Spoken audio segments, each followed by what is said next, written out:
Also seeing like Nepal come in instead of Lijiang Tower, that's actually really surprising as well, because Lijiang, normally more popular in the pro community, pros just seem to prefer it a little bit more. Ilios, no surprise seeing that removed, pros just don't like it for the pitfalls. But if you are just joining us, this is the second match. This is Assertion Failed versus No Fast Guns, competing for a slot in the ONOG Invitational, brought to you by the Video Game Voters Network, Razer, and MasterOverwatch.com. So go give a shout out to those sponsors as we do get set up here on Kings Row. Best of 5, 1 hero limit. I think I've managed to cover just about everything here, ZP. Just about. And I will say this. I think for people, some people in chat have already caught on. I think the demise of Widow is very, very overstated. I do think she will be back. Maybe players need to level up a little bit more, but even if we see a little bit less of her going into this weekend and all the different tournaments that are going around, I don't think it's the end for her. I mean, in the end, you're talking about a character that can shoot incredibly quickly, does 300 damage on headshot, which means she one-shots most of the characters in the game, and just can absolutely destroy tanks that aren't supported. So, Widowmaker, even though she's not being run by either team right now to start things off, we'll see what V is looking at. Maybe she will be. She'll be back regardless. Either way, though, look at the defense coming out here from the side of Assertion Failed. It's going to be Mini on the Reinhardt, Dot on the 76, Technicide on Symmetra, Dahoon on Mercy, You Must Hui on McCree, and Horrific gonna round things out here on what else but the defensive Junkrat.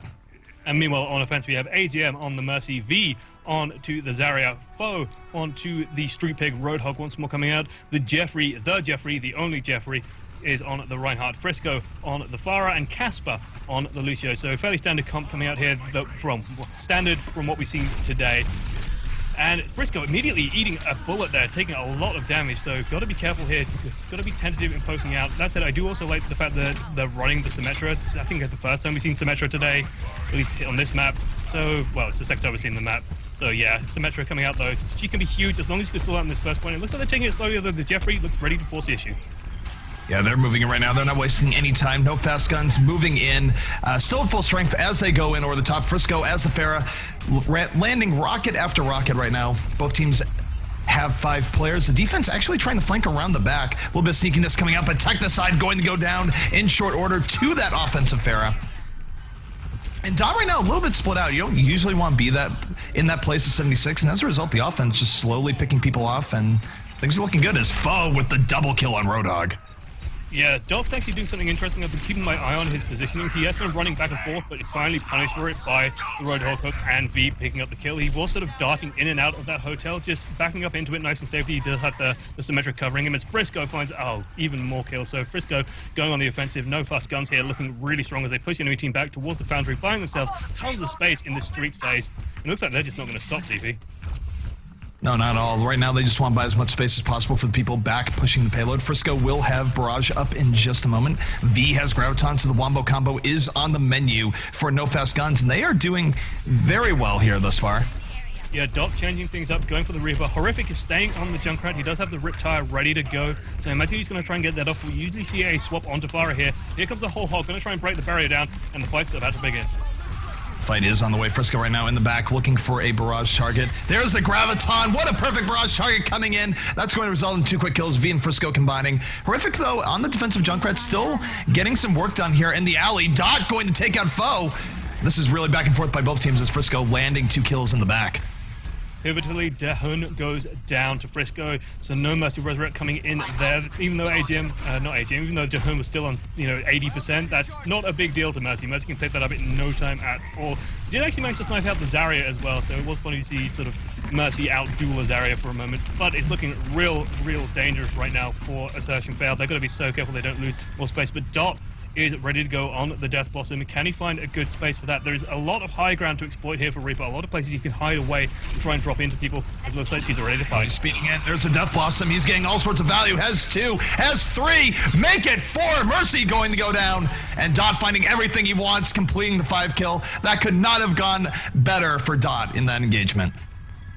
Dot just yells, die, and gets exactly what he wants. Frisco also committing suicide at the end there. That's just to deny a little bit of ultimate charge, make sure he respawns about the same time as his team, because you do not want to start spreading out your respawns. It slows down your team so much, it means that people can get picked off, leaves you a little bit vulnerable to attack. Looks like teams are preparing, and Dot's actually decided, I've had enough of Reaper now. I got my pentakill. I'm going to swap onto Bastion.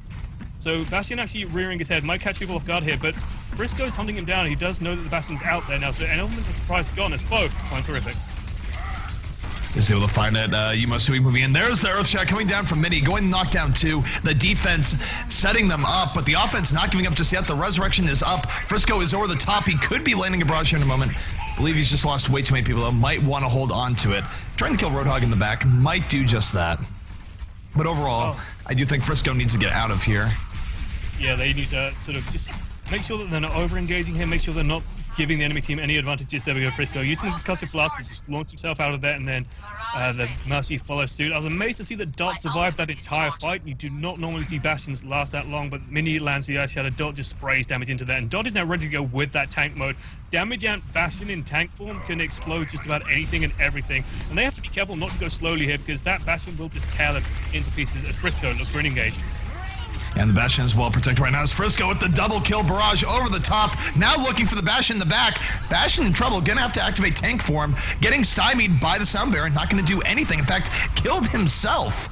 The defense, though, still hanging in there. Yumasui coming in the clutch for the defense. But V turning it around on the Zarya. Earth Shatter coming down from the Jeffrey. Going to just set people up here for the offense. It is back and forth. But the offense, no fast guns starting to take control.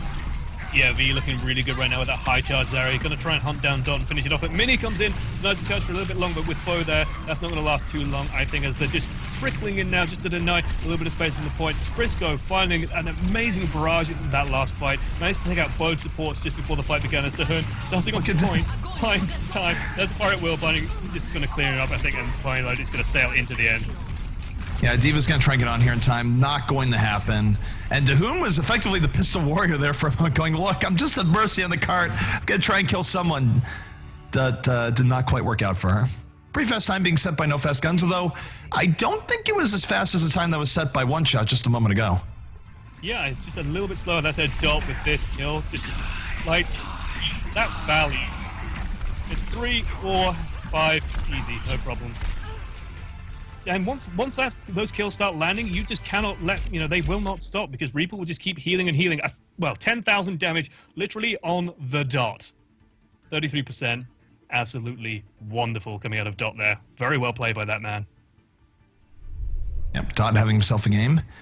But overall, no fast guns. Able to get through it pretty quickly there. I mean, nothing was really stopping them too hard. They did have a few stopping blocks at the end. But in the end, that didn't last very long. And 5-11 is a very good time here in Kings Row. It's beatable, but it does make things very, very rough for Assertion Failed, a team that's trying to win this decisively so they can come back and have their, potentially set things up to where maybe no fast guns could beat One Shot and they could have some sort of tiebreaker advantage in the end.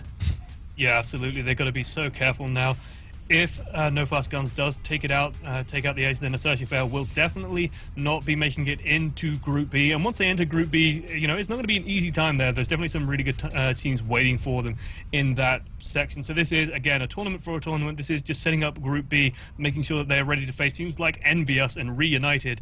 So they've got to bring it out. They've got to show that they're playing on that kind of level and they're able to perform against those kind of teams here and make sure that, they're not just sort of going to turn up and hopefully not going to get knocked out nice and quickly.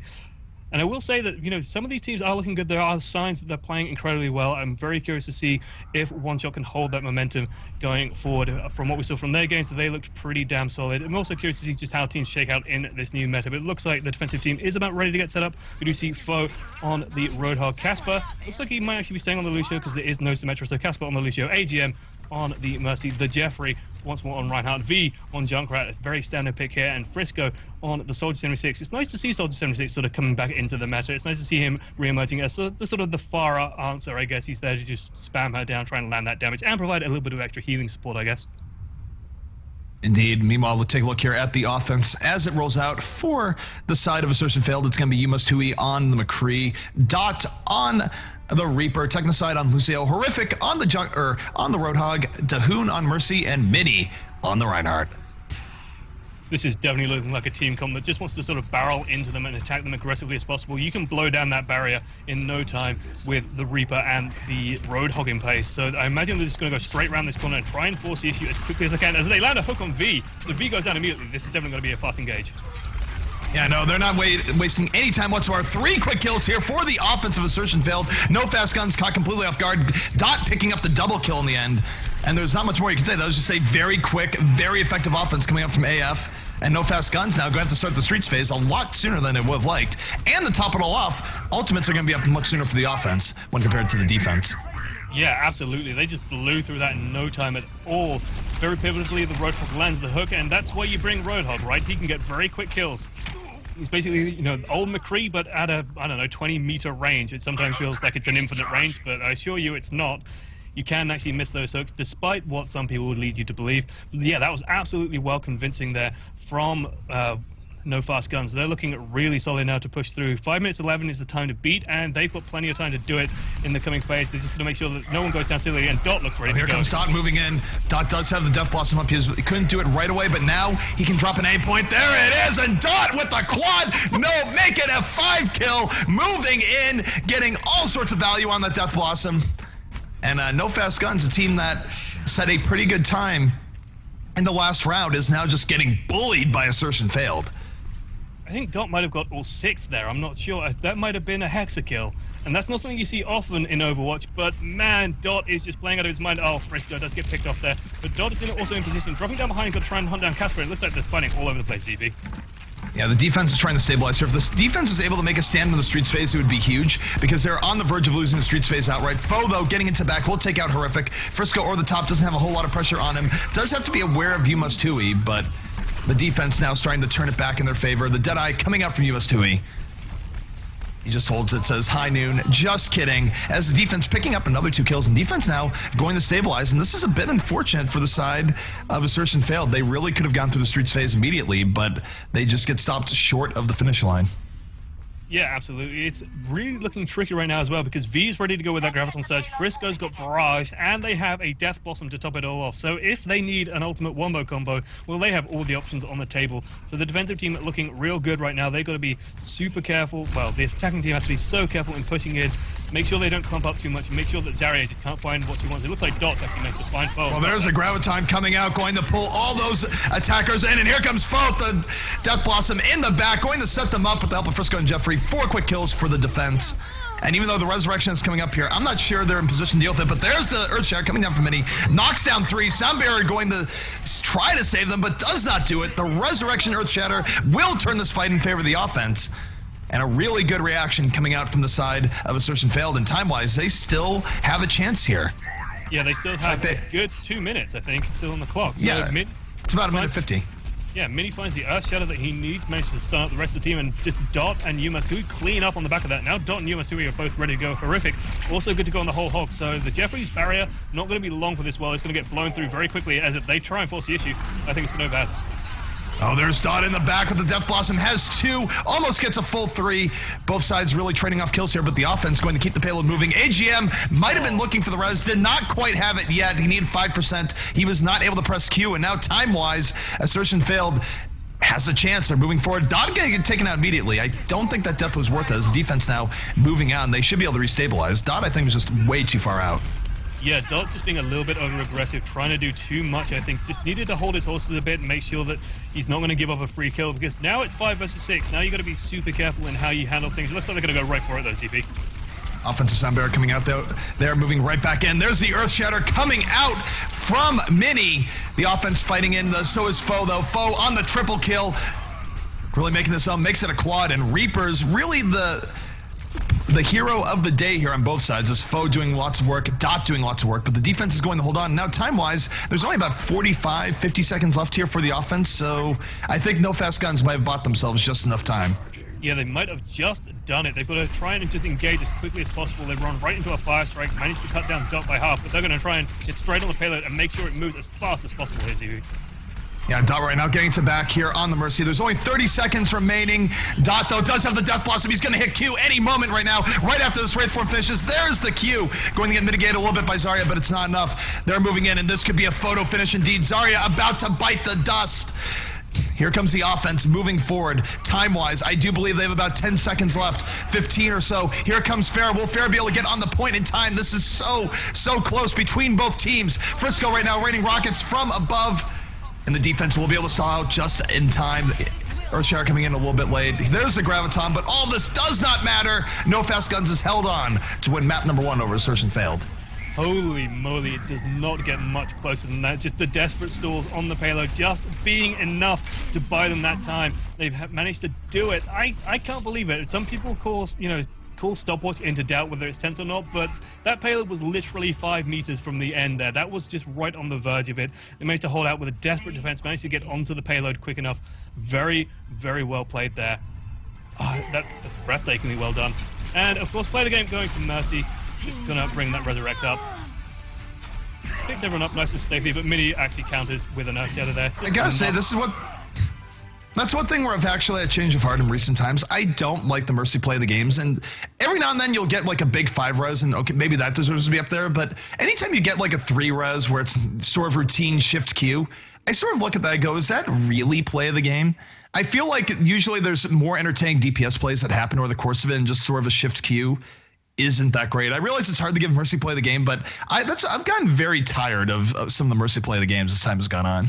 It's one of those things, right? Like, I'm going to let you guys in on something. I've been to a couple of meetings with Blizzard, and that basically, one piece of feedback that comes up reliably is, hey, we want to see lots of support play of the game. So not lots of, but we want to see them. And so how are you going to give Mercy a play of the game? Well, but you get 4 or 5 people to resurrect. That should be pretty big. And I'm sure in a pub level game, that's probably, a pretty big moment. That's probably a pretty big swing. But on these pro level games, we see Mercies get 4 or 5 people reses pretty much every single team fight. The Mercies are so good at hiding out, making sure they're not going to get discovered. They know all the spots to sort of secret themselves away, and then just pick everyone back up and see the fights resume. So Mercy always going to keep getting those plays of the game here, as long as she finds those resurrects, as long as nothing bigger comes out like Dot's amazing Death Blossom followed up by 2 more kills, for example. That's the thing, though. That was in that game you did have Dot's amazing Death Blossom, which was almost a 6-kill outright, if not a full 6-kill.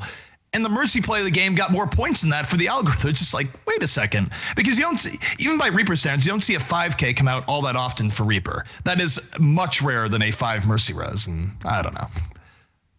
Mercy res play of the game is getting a little old, I feel like. I'm trying to figure out how the calculation works, because I know a little bit of how it's weighted, and maybe it's just because everyone was on the point as well, and so it was denied just before the payload. No, it gives more points for being near the objective. Yeah. But the problem is in pro play is that that's not really as relevant, because if you're in the back and kill 4 people, for all intents and purposes, when you have other people pushing the cart, that's just as valuable than if it was right in the cart. But there is like this big modifier to being on the objective for what you do. And I don't know. I just think when you have Dot having that huge of a play of the game, which is almost won the game outright for assertion failed, I feel like that should be on the play of the game. Yeah, I do agree with you. I prefer seeing like DPS players come out with these big multi-kills. I do think they're a little bit more exciting than just scooping everyone up, usually after the big multi-kills. Or sometimes what we see is the Mercy scoops everyone up, and then what ends up happening is the big multi-kill happens basically off the back of that. But we have moved on to map number 2. We are going to be seeing Hollywood, and I'm very curious to see what teams set up with here, because I'm seeing something interesting. I'm seeing something that I'm kind of secretly hoping for as well, which is the return of Torbjorn. And so will the defense run that pick? It's looking like that might be the case indeed. Dot, and that is my dog that is going in the background. Hopefully she will calm down in a second. I'm not actually sure what's going on in the back, but I'll check into it in between the break if it still keeps going on. In the meantime, Twitch chat, Frankerzies, and all the rest. Either way, though, take a look here at the defense as they set up. It's going to be Technicide on the Symmetra, Yumasui on McCree, Dot on the Reaper, Horrific on Torbjorn, Dahoon on Dahoon on Mercy. Of course, Lucio just speed boosting everyone out. How could you play without a Mercy? And Mini going to be on the Reinhardt. And I do like this pick of Dot on the Reaper rather than on the Torbjorn, and Horrific taking up the Torbjorn. I do like seeing Torbjorn on this map. Torbjorn also just very good when the defense starts holding out for a long period of time, really gets that effective hit points boosted up. With the Symmetra, you're going to be looking at 75 extra hit points on everyone, which is pretty damn huge these days.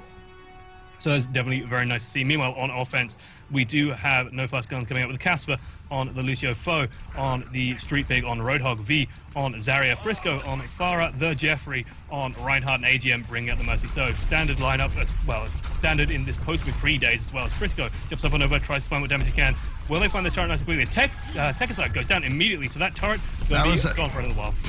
That was a huge pick coming up by Frisco. There will be no teleporter up anytime soon, as no fast guns, not wasting any time getting on top of the point. Horrific and Mini will be striking right back, and look at Dot in the back, is able to find AGM. There will be no offensive res. So even though things are starting kind of rough here for the defense, they do get a few picks that they need, but it's not over yet, as Frisco able to take out Tahoon. And the offense really trying to stay in on this. Very broadly right now on top of the point, and Foe looking for the hook, almost takes out Horrific. As the offense now, the respawns are going to get here just a little bit sooner on. Yeah, this is the thing with spawn distances. This is why that Symmetra is so important. Horrific, though, finding a lot of damage. He has managed to Molten Core as well. He's building up that turret. Gets it to level 2, so that's going to start dealing out massive damage here. Foe trying to blast it down with the whole hog. Does eventually manage to take it out. And this is actually looking good for the defensive team, though. They have managed to reinforce, got back to the point nice and in good time.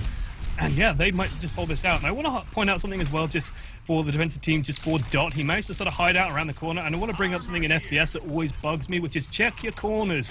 Doesn't matter if it's Counter-Strike, doesn't matter if it's Overwatch. Check your corners, because they went right through that choke point, didn't look behind him, and Dot was there waiting for them. And if he does that again and has a Death Blossom, it's going to be huge.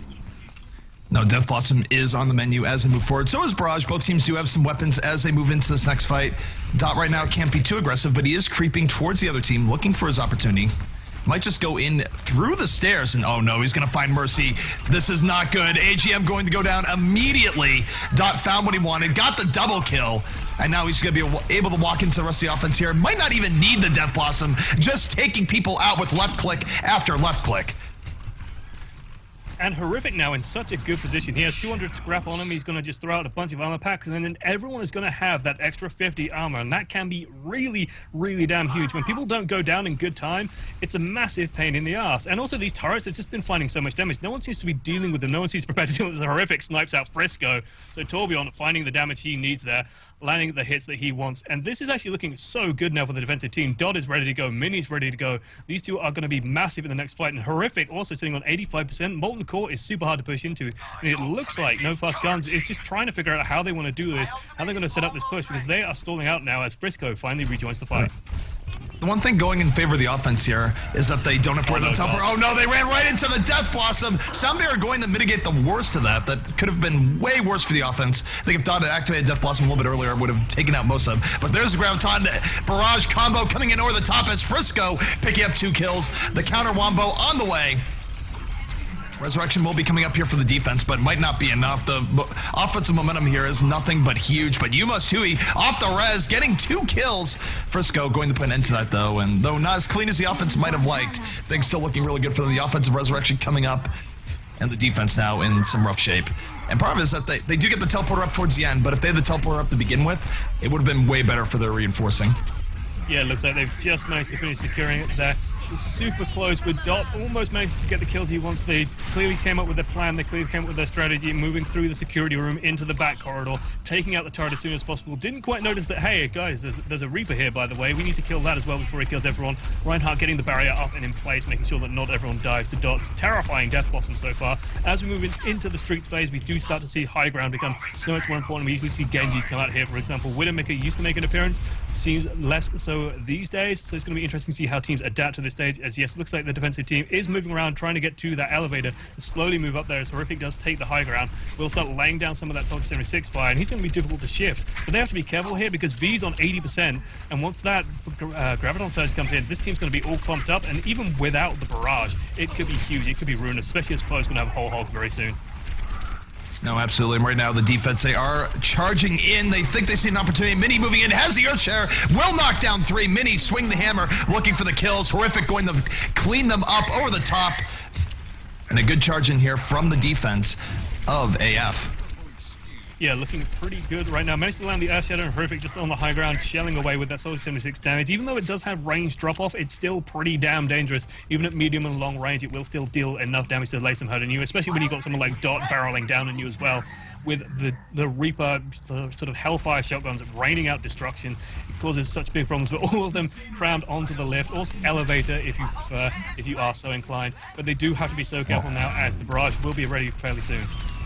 Dot is going to have a Death Blossom up for this next fight, and what better place to drop it than the Hollywood elevated buildings here. He can drop down from the top, get a perfect Death Blossom if he times it right. And here he goes, he's moving into the back. There's the Death Blossom coming in. Sound barrier going to eliminate a lot of it, but he's going to take out most of the sound barrier protection. As V now with the Graviton Surge turning the tables with the aid of Frisco. 3 kills, 4 kills now for the offense. They weather the storm of the Death Blossom with Sound Barrier, and Frisco landing some very good shots indeed, taking things over, getting another kill with Farah. Frisco being the hero right now as no fast guns, able to get through this defensive hold. Yeah, Frisco finding all the damage he needs. Didn't need the barrage for the Graviton Surge. Managed to sort of use it to clean up the last remnants of the Resurrect. Just enough sort of time left on it to pick off 1 or 2 more targets. Frisco now dueling Dot. That's a pretty damn good fight for Farah. Reaper not really going to have the firepower just to pick her out the sky. And this is looking really good right now as Mini tries to force the issue outside, but does get charged in by the Jeffrey. Taking out that Reinhardt is such a big deal. Yuma Sui, though, coming in from the side. We'll have a Deadeye up here in a moment. Still trying to make McCree work here as foe with the whole hog. Gets the triple kill. You don't see that every day. And Yuma Sui not able to clutch in the right click. Takes out foe anyways. But it's going to be too little too late as the offense gets the checkpoint and gets things moving. Yeah, this is so good for the offense because that means they all respawn right next to where they are. It's just as good as having a Resurrect pushing all the way to the end there. They're going to try and force the issue a little bit, maybe V ranging forward, trying to maintain some charge on that Zarya barrier. You don't want to let that deplete because at this level, people stop firing into Zarya's really, really early, so it's going to be hard to maintain high charge. It's going to be difficult. Though Foe jumps out, finds Mini, does land a shot, won't be able to kill him maybe, but oh, the Jeffrey lands the fire through the barrier, finishes it off. Dot right now is measuring the offense. He's looking to drop down, has the Mercy in his sights. AGM does not realize the threat that's happening here, but Dot hasn't gone in just yet. Yuma Sui will get the triple kill from the front. Dot dropping in from the back. In comes the Earth Shatter from Mini, and Dot will use Death Blossom. He's just going to use Hellfire shotguns, getting 2 kills here in the back. Use the Death Blossom in the end, does not kill the Zarya. And he might have waited just a little bit too long here. Yuma Sui still holding things in here for the defense, but not as clean as it could have been. Yeah, Zarya just says, do you even lift, bro? Puts up the barrier and just lays in some of that massive damage. Now she's full charge and such a huge threat. It's so difficult to remove that Zarya once she starts getting to this level, especially when you don't have the McCree. Foe also finds Yuma Sui, picks him up as the fight is joined once more. Yeah, the fight's underway. The offense right now looking to put this away if they can. They have 2 kills towards that cause. Make it 3. V now charged up. Has a Graviton if necessary. Frisco over the top will take out Tech. There is a flank coming in from Dot, but he's not able to do anything. There comes the Graviton, but it's just for show. The offense will cap it out. Staying a pretty decent time here in Hollywood. Yeah, pretty decent, definitely beatable. Like, they got to make sure that they don't get stalled out on the first point too much. That first point brawl did last a little while, but this was pretty damn quick. It's going to be hard pressed to do it.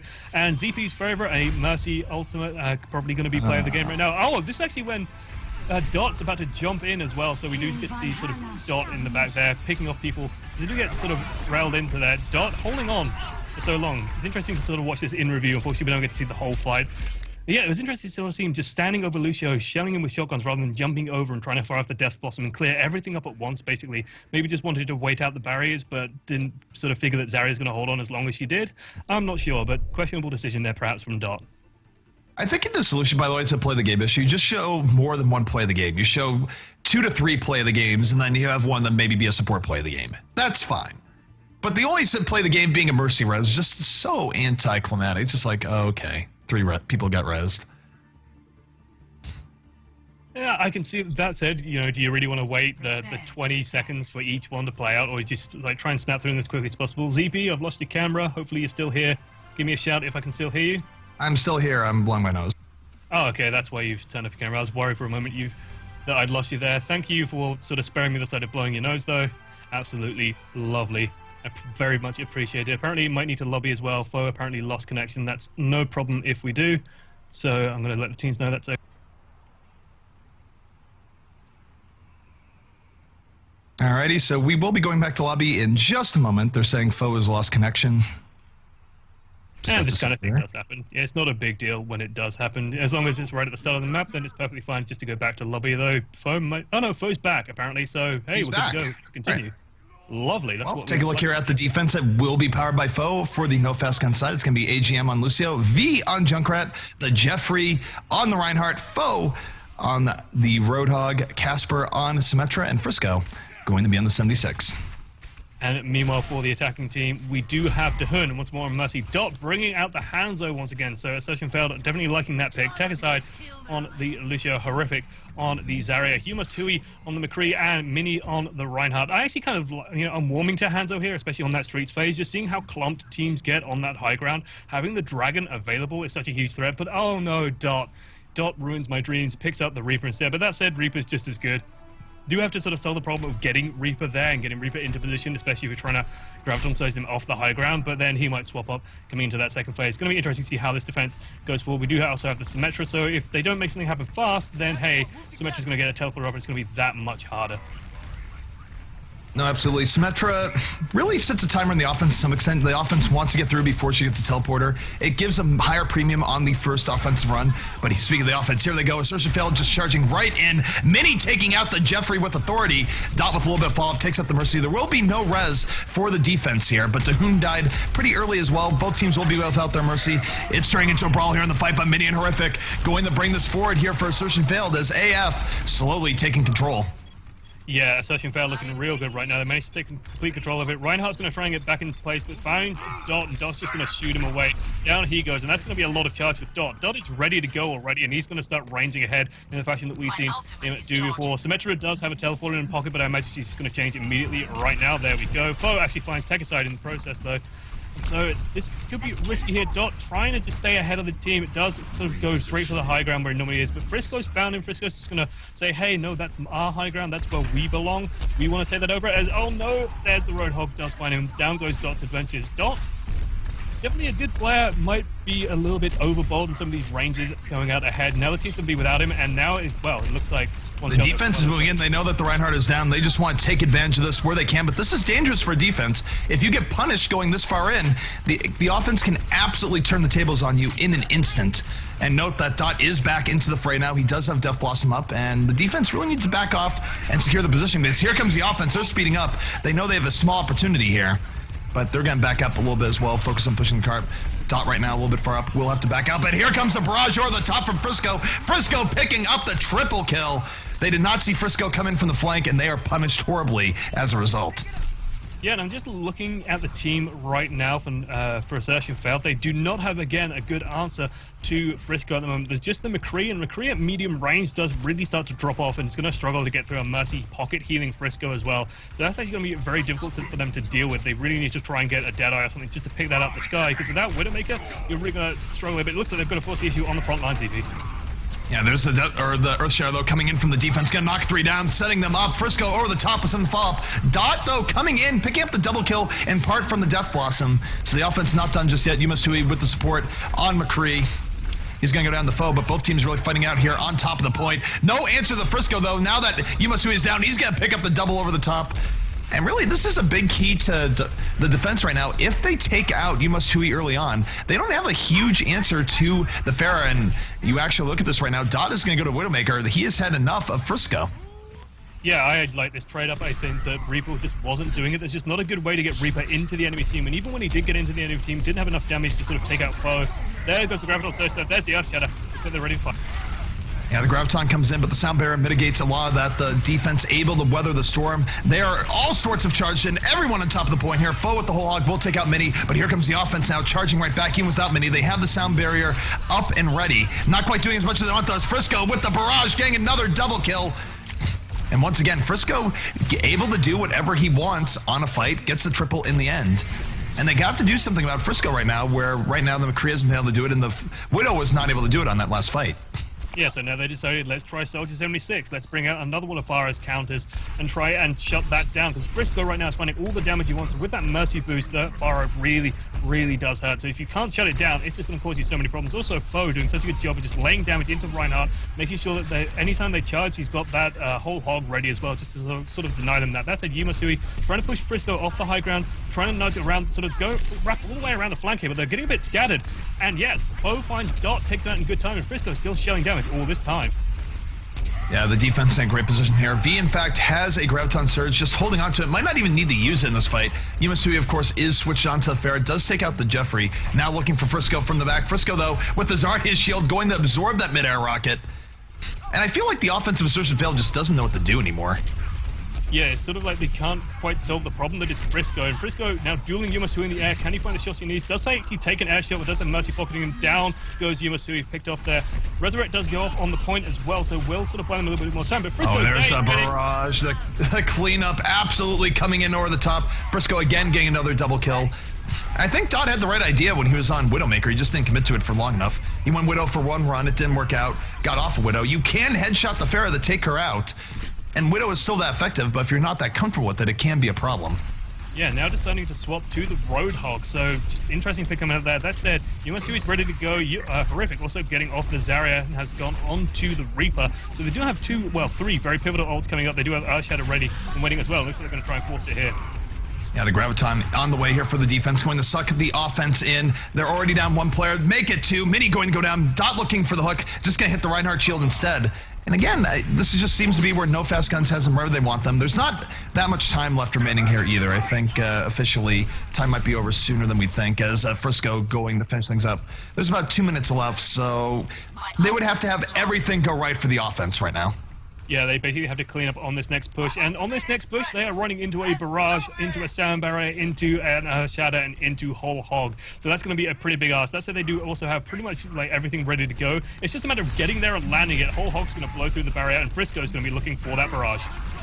Horrific, though, moving in on the Death Blossom. Going to get mostly together here by the Sound Bearer. Frisco in the back with the barrage. Will take out one. The defense over the top. Resurrection, though, coming in for the offense. The offense still maintaining some momentum here. Yuma Tui getting work done on the Pharaoh over the top. Zarya right now, probably not long for this world. Eating rocket after rocket. Still alive. Will go down in the end. And finally, the offense able to get a little bit of momentum here, but time-wise, they would have to win their next fight absolutely flawlessly, and every fight after that, effectively the same if they want any hope of bringing this payload to the finish line in time. And that Zarya bought them a little bit of time that they needed. V just staying alive long enough for everyone to sort of respawn, group up. V's going to be a little bit late to the party, but rejoining now and has Graviton Surge ready to go. Both Reinhardt's going to charge into each other there, knocking of the heads, as it were. The offense moving in. Dot getting the double kill. So Assertion failed with a lot more momentum here than they've had all game. Horrific piling on, getting the third kill here. Dot right now in the back looking for the hook. Nowhere close, but doesn't matter. And this is exactly what Assertion failed need if they want to get here to the end of time. But I'm still not sure they're going to be able to get there because the defense can really just throw people on the card at this point and stall out for long enough. Yeah, absolutely. They can just basically start putting bodies on the card. I wouldn't be surprised if you see like a May come out, maybe just throw an ice block on it. Just 30 seconds left to get all the way through the end of this push here, and Zarya is always ready to go. There goes Horrific, however, and Yuma Tui following up with a barrage, trying to get what kills he can. Finds a double. Makes it a triple. It's really damn good. But now there's only about 15 seconds left, and there's no way they can bring it to the end. So as a result, this is going to be a hold for No Fast Guns, despite the last minute shenanigans of Assertion failed, and No Fast Guns going to go up 2-0 here in the series. Yep, GGs are being called at the moment. They know that they have not won it out here, so we will be going to the third map. There goes Fire It Will. We should probably just let the teams know to, hey, just push it all the way to the end, do the Truck of Tears, just so we can see it go all the way in and see the play of the game here. Hopefully that last one wasn't it. Oh no, we're just going to go straight back to the lobby. Players taking it into their own hands, denying us that wonderful Mercy res that we were no doubt guaranteed. No, absolutely. So we're going to go right into the third map, and this has been a rough night for AF right now. They have lost effectively 5 straight to teams that are also pretty darn good, but you know, you'd like to think that they would want to at least win one map and sort of maybe entertain the idea of a reverse sweep here against the side of No Fast Guns, but their road to the group stage slot that they want looking very, very rough indeed, because right now not only would they have to reverse sweep No Fast Guns here, but they would need No Fast Guns, I believe, to 3-0. No Fast Guns would have to 3-0 one shot. That's fairly unlikely, all things considered here. So at this point, I feel like Assertion failed, playing more so for pride, because their odds of actually getting through and getting group spot now very, very low.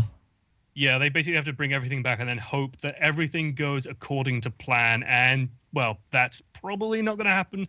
That said, going to be interested to see how they play out on Nepal. We are going back to Nepal. So we've seen Nepal twice in 2 series. Hallelujah. Going to see interesting King of the Hill action here, not on Lijiang where we normally see it. I'm super curious again to see how these teams run this little map here. This map going to be definitely favoring Reaper play, hopefully. Horrific. Oh Lord, please say it so. Please say it so. They are going to try it once more. They're going to try bringing out the Bastion, I think, CP. El Presidente making a rare appearance. We do see him more often in King of the Hill than other game types in a lot of cases, and we'll see if it works out for AF. But AF definitely, their backs against the wall. They want to at least take one map here in the series if they can, but No Fast Guns is making it hard on them. Certainly one shot made it hard on them, and we'll see if they can have one thing to hang their hats on here as Nepal gets underway. Yeah, so let's look at that team lineup for Assertion failed. So we do have Horrific on the Bastion, Yuma Tui on the Zarya, Attacker side once more on Lucia, Mini on Reinhardt, Dahun on Mercy, and Dot bringing out McCree, so maybe trying to stun up some of that damage as it goes into the Bastion, maybe trying to defend him a little bit. That's kind of my guess as they go in here on the Bastion-focused comp. Yep, Bastion-focused comp, but the other team knows it's coming, which they might, if they looked at the VOD as they're watching, they might go, okay, they might be running the Bastion, let's not rush against this point right away, but they are rushing against this point right away. The Bastion will be laying down that Bastion fire, but no kills here just yet. The other team sort of trying to flank around, but they will take out Frisco. Horrific on the double kill. They do not deal with the Bastion super well, and AF definitely setting themselves up pretty well here as Bastion going to complete the triple kill to start out this game. Bastion picks up a triple and has 85% of his ultimate charge ready to go immediately. He landed so much damage in that fight. It hit it, was basically punching into foe there on the Roadhog. Just so much damage going into that. Gives him so much ultimate. And having that tank form is going to be huge. They're going to set up on the high ground. And this is, well, can they break the Bastion? Can they break the sort of the World War I machine gun trench? Because that can be so hard to push into. They're going to try and they're going to try and brute force it, but they're going to have to run right round to the point, try and force Bastion to reposition, and try and get something off the back of that. How do you deal with this Bastion when you don't have a Genji or something to get into him as Horrific goes in with the tank form? Yeah, the tank is coming out here for Horrific. Horrific on the triple kill, landing shot after shot, looking for more. The follow-up is there. El Presidente coming in strong. Beep boop, says the Bastion. And as a result, we're going to see AF hold on for a little bit longer. But one thing that is a little bit unfortunate is that they did give up the point for a little bit, and they lost effectively 11% that they otherwise could have had. Yeah, absolutely. It's just every little bit matters here. Every sort of that 11% is basically one full push that they could have had in the bag. So a little bit of time sort of bought here for No Fast Guns. Can they get anything else off the back of this? I'm curious to see that they haven't changed out their comp at all. They're still running with this as Foe just is chunked for half his hit points as he runs into the point. They're going to try the same thing again and hope that it works out. But Dot ready with the Deadeye. And Bastion right now in the back will be taking out the Winston early on. The Bastion still really not countered here from the side of No Fast Guns. 3 kills here for AF. This is the strongest look that they've had all series long. Bastion still doing work in the back, going to take out Foe. And I agree, this is about the time where No Fast Guns, they need to change something up here because this is not working out. Graviton Surge coming in, going to mop the rest of them up. And now, if you look at the AF side, AF is a mere about 33% away from winning this round. Yeah, No Fast Guns is now stuck in a really difficult position. They have pretty much every ultimate ready to go except for Mercy Res, but it's Mercy Res, so it's always technically ready to go. So do you start swapping things, or do you just hold out a little bit? That's it. Every single time Foe pokes as well, he gets chunked for about half his hit points, and Horrific, almost ready for another Horrific display. He has Bastion tank form ready. The team dashes once more onto the point. Can they cause something with all these ultimates? They do have a lot of ult up, but Horrific takes out Casper immediately here with tank mode Bastion. 4 kills for the defensive assertion failed, holding on to this point. And really, No Fast Guns had no answer for the Bastion. Horrific having himself a game, and just like that, they're going to win round number 1. A pretty dominant fashion. Now, if your assertion failed, you have no real reason not to use the Bastion going into round number 2. I think they'll stay right on it, hope that works, but we'll have a little bit more difficulties here on this map where you can sort of flank the Bastion a little bit more readily. Yeah, absolutely. There's a lot more pathways to sort of wrap around on this map, a lot less open ground to use that Bastion on, but it looks like they're going to be sticking with it. I'm going to be curious to see if we do see, you know, the Genji come out. Maybe it looks like actually, no, they're going off of the Bastion pit, going for the Winston, a little bit safer here. Interesting to see no Pharos, but we do have the 2 Lucios here booping a very real threat on the Sanctum, on the central point where there is a big pit in the middle of it. It looks like teams have finished up their change-ups and are ready to start pushing onto the point. Now, I'm always curious to see on this map which direction teams going. It looks like they're going opposite directions. One team going for the sort of the high ground, the overlooking ground, the other taking the ground behind. Does give them easy access to the tunnels, and it looks like they're just going to join out on this narrow corridor bridge, just shelling damage into each other right now. I do see Dot trying to sneak around behind at the same time as well, trying to get position with that McCree, maybe trying to find AGM in the back as Frisco eats a huge amount of damage. It goes down. Yeah, you must have the Junkrat able to take out Frisco right away. Now look at him, he's going at the concussive mine. We'll take out the Jeffrey. And again, assertion failed, looking like a different team here on King of the Hill. They're bullying around No Fast Guns right now. And you must be being very aggressive on Junkrat, and it's working out. Yeah, absolutely. And there's just actually a huge amount of damage for him to deal. Like with a big target like Winston and Roadhog on the enemy team, it's heaven for that Junkrat. He's just going to land what damage again. As V steps into a trap, really puts his foot in it there, mate. Doesn't take a lot of damage. Does actually manage to deal a lot of damage back though. V is on very high charge at the moment, landing a lot of hits. Oh no, but Jeffrey does get booted off the map, does fall right off it, and it looks like they're ready to fight. Graviton Surge going to come out here before V goes down. V isn't even down yet. 3 people brought into that Graviton. Frisco trying to feast, get the fall off. Not quite as effective as it'd like, and here comes Dot with the Deadeye. Will it connect? It will take out Casper at the very least. And AF absolutely fighting right now, trying to hang in there, dealing with ult after ult, but Foe now with the hook will be taking that out. And slowly but surely, No Fast Guns is starting to take control of this game. Yeah, and during all of that, the Jeffrey was trying to bump the Zarya out of the map, just chase her down, make sure that she wasn't being a big impact there. Does eventually manage to get Zarya off and launches her away from the shrine, so bought a lot of space for his team there, the Jeffrey. That said, Frisco also ready to go with the Deadeye, going to be pivotal in the next fight. That said, also Mini is going to have Graviton Surge fairly soon, and that's going to be massive with the Junkrat. Graviton Surge lasts. Oh, look at Frisco. Frisco coming at the Death Blossom. He could absolutely feast here, moving into the back, but the Sound Bearer takes out Mini. Was looking for a little bit more, but damage has been done. Zarya is down, even with the offensive Sound Barrier here. Oh no, Frisco gonna get booped off the edge by Technicide. Don't attack a cornered Lucio like that. It might work out not in your favor. As Technicide in the corner, looking for more boops. Both teams now getting down and dirty on the point. Yeah, and Dot also finds B, manages to pull him off the map by using Roadhog cheekily near that corner. Manages to sort of pull it back for his team there. Removing that Zarya is so pivotal, so important. Now this is looking pretty damn good for Assertion Failure. This goes back and forth in a big way. You're going to try and hold down these choke points. It's so difficult to start pushing into this map. If you do lose control of it, you're going to be so careful not to get penned into the sort of the glass room here, especially when there's a Junkrat shelling away at you, landing all that damage in there. Dot poking in, though, does eat a lot of damage from that Reaper. Has to be a bit careful. We see Foe swapping onto the Tracer. The Tracer comes back as Hui finds Casper. There goes the Graviton Surge. Yeah, Graviton Surge is coming out horrific right now, moving in with the Death Blossom, not getting quite as much done as he would have liked. Mini getting the double kill for AF. AF trying to turn this back in their favor, and they will. 4 quick kills for AF, and they're holding on to the point. And this is a very close round indeed. And AF, right now, they're about 30% away from taking this round and taking a map off of No Fast Guns. Yeah, and Assertion Valve really needed this. They needed to get back into the game in a big way. They looked really shaky on those first 2 payload maps, although it was pretty damn close in some instances. But here, oh no, they just find the trap. Yumasui having the time of his life here on Junkrat, finding all the damage he needs, EP. I know they're doing everything super well. 4 quick kills here for AF. No Fast Guns looks a little bit lost. Here comes Frisco with the Death Blossom. Will take out 2. Jeffrey with an extra kill. No Fast Guns not out quite yet. Technicide almost booping Frisco off the ledge again. Says no, it's not quite happening this time, as Frisco now getting kill after kill here on Reaper. The shield's helping him out immensely. But there comes the tire. It's not over just yet, but here it comes. V onto a point. Now we're at a point where No Fast Guns cannot get off the point for any reason, or it will be GG. They will retake the point. And Assertion failed. They need to win at least one more major team fight, as both teams now scrapping it out here on the point. Yeah, and it's actually looking pretty good right now for them taking it back as Dahun gets back on the point. Manages to dodge a Tracer Bomb as well. Does not land the stick. Yumasui finds Casper. Picks off that important healer in Lucio. And there's the Sound Barrier. This is looking really, really good for Assertion Fail right now as they start pushing in. Dot is also ready and waiting to go with the whole hog. Can he find the targets though? Foe dancing here around. Comes V though. V is coming in here. He will have a Graviton Surge coming up. He's holding on to it. Should be coming up any moment. There's the Graviton coming out. Only going to get Mini in. Dot gets in at the last moment, but Frisco able to pounce on the opportunity. Gets the double kill. We'll have a Death Blossom up pretty soon as well. Both teams really fighting out here on the point. Yumasui even saying, wow. But look at this. Now 8% away is No Fast Guns from taking this round and forcing a round number 3. Yeah, Foe trying to stall people back, trying to make sure they can't get to the point and contest for overtime. Dahun trying to get in there. Lucio trying to get in there. Has actually knocked off as well in the process. It doesn't actually manage to make it. And, well, we're going to the third final point on Nepal. And this is back to the big open map. This is back to sort of the big open space.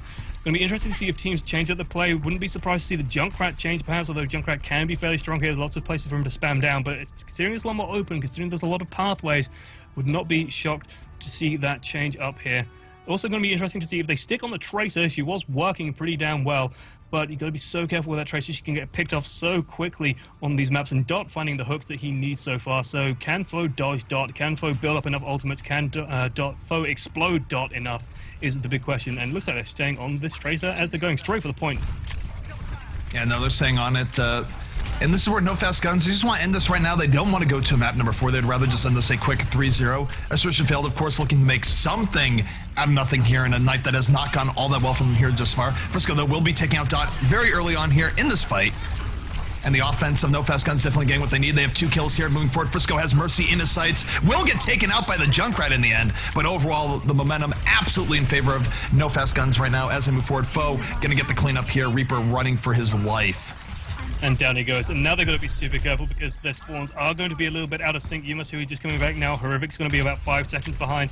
And with that Tracer as well, just poking away, nipping at them, it's going to be a little bit tricky to get back to the point. And if they aren't careful, if they start getting picked off, it's going to be huge. We do see some change it coming out. Yumasui on the Farah. We do see also McCree coming out from Dot. So maybe trying to lock down the Tracer a little bit. McCree still very effective against that Tracer as Mini tries to force the issue on the point.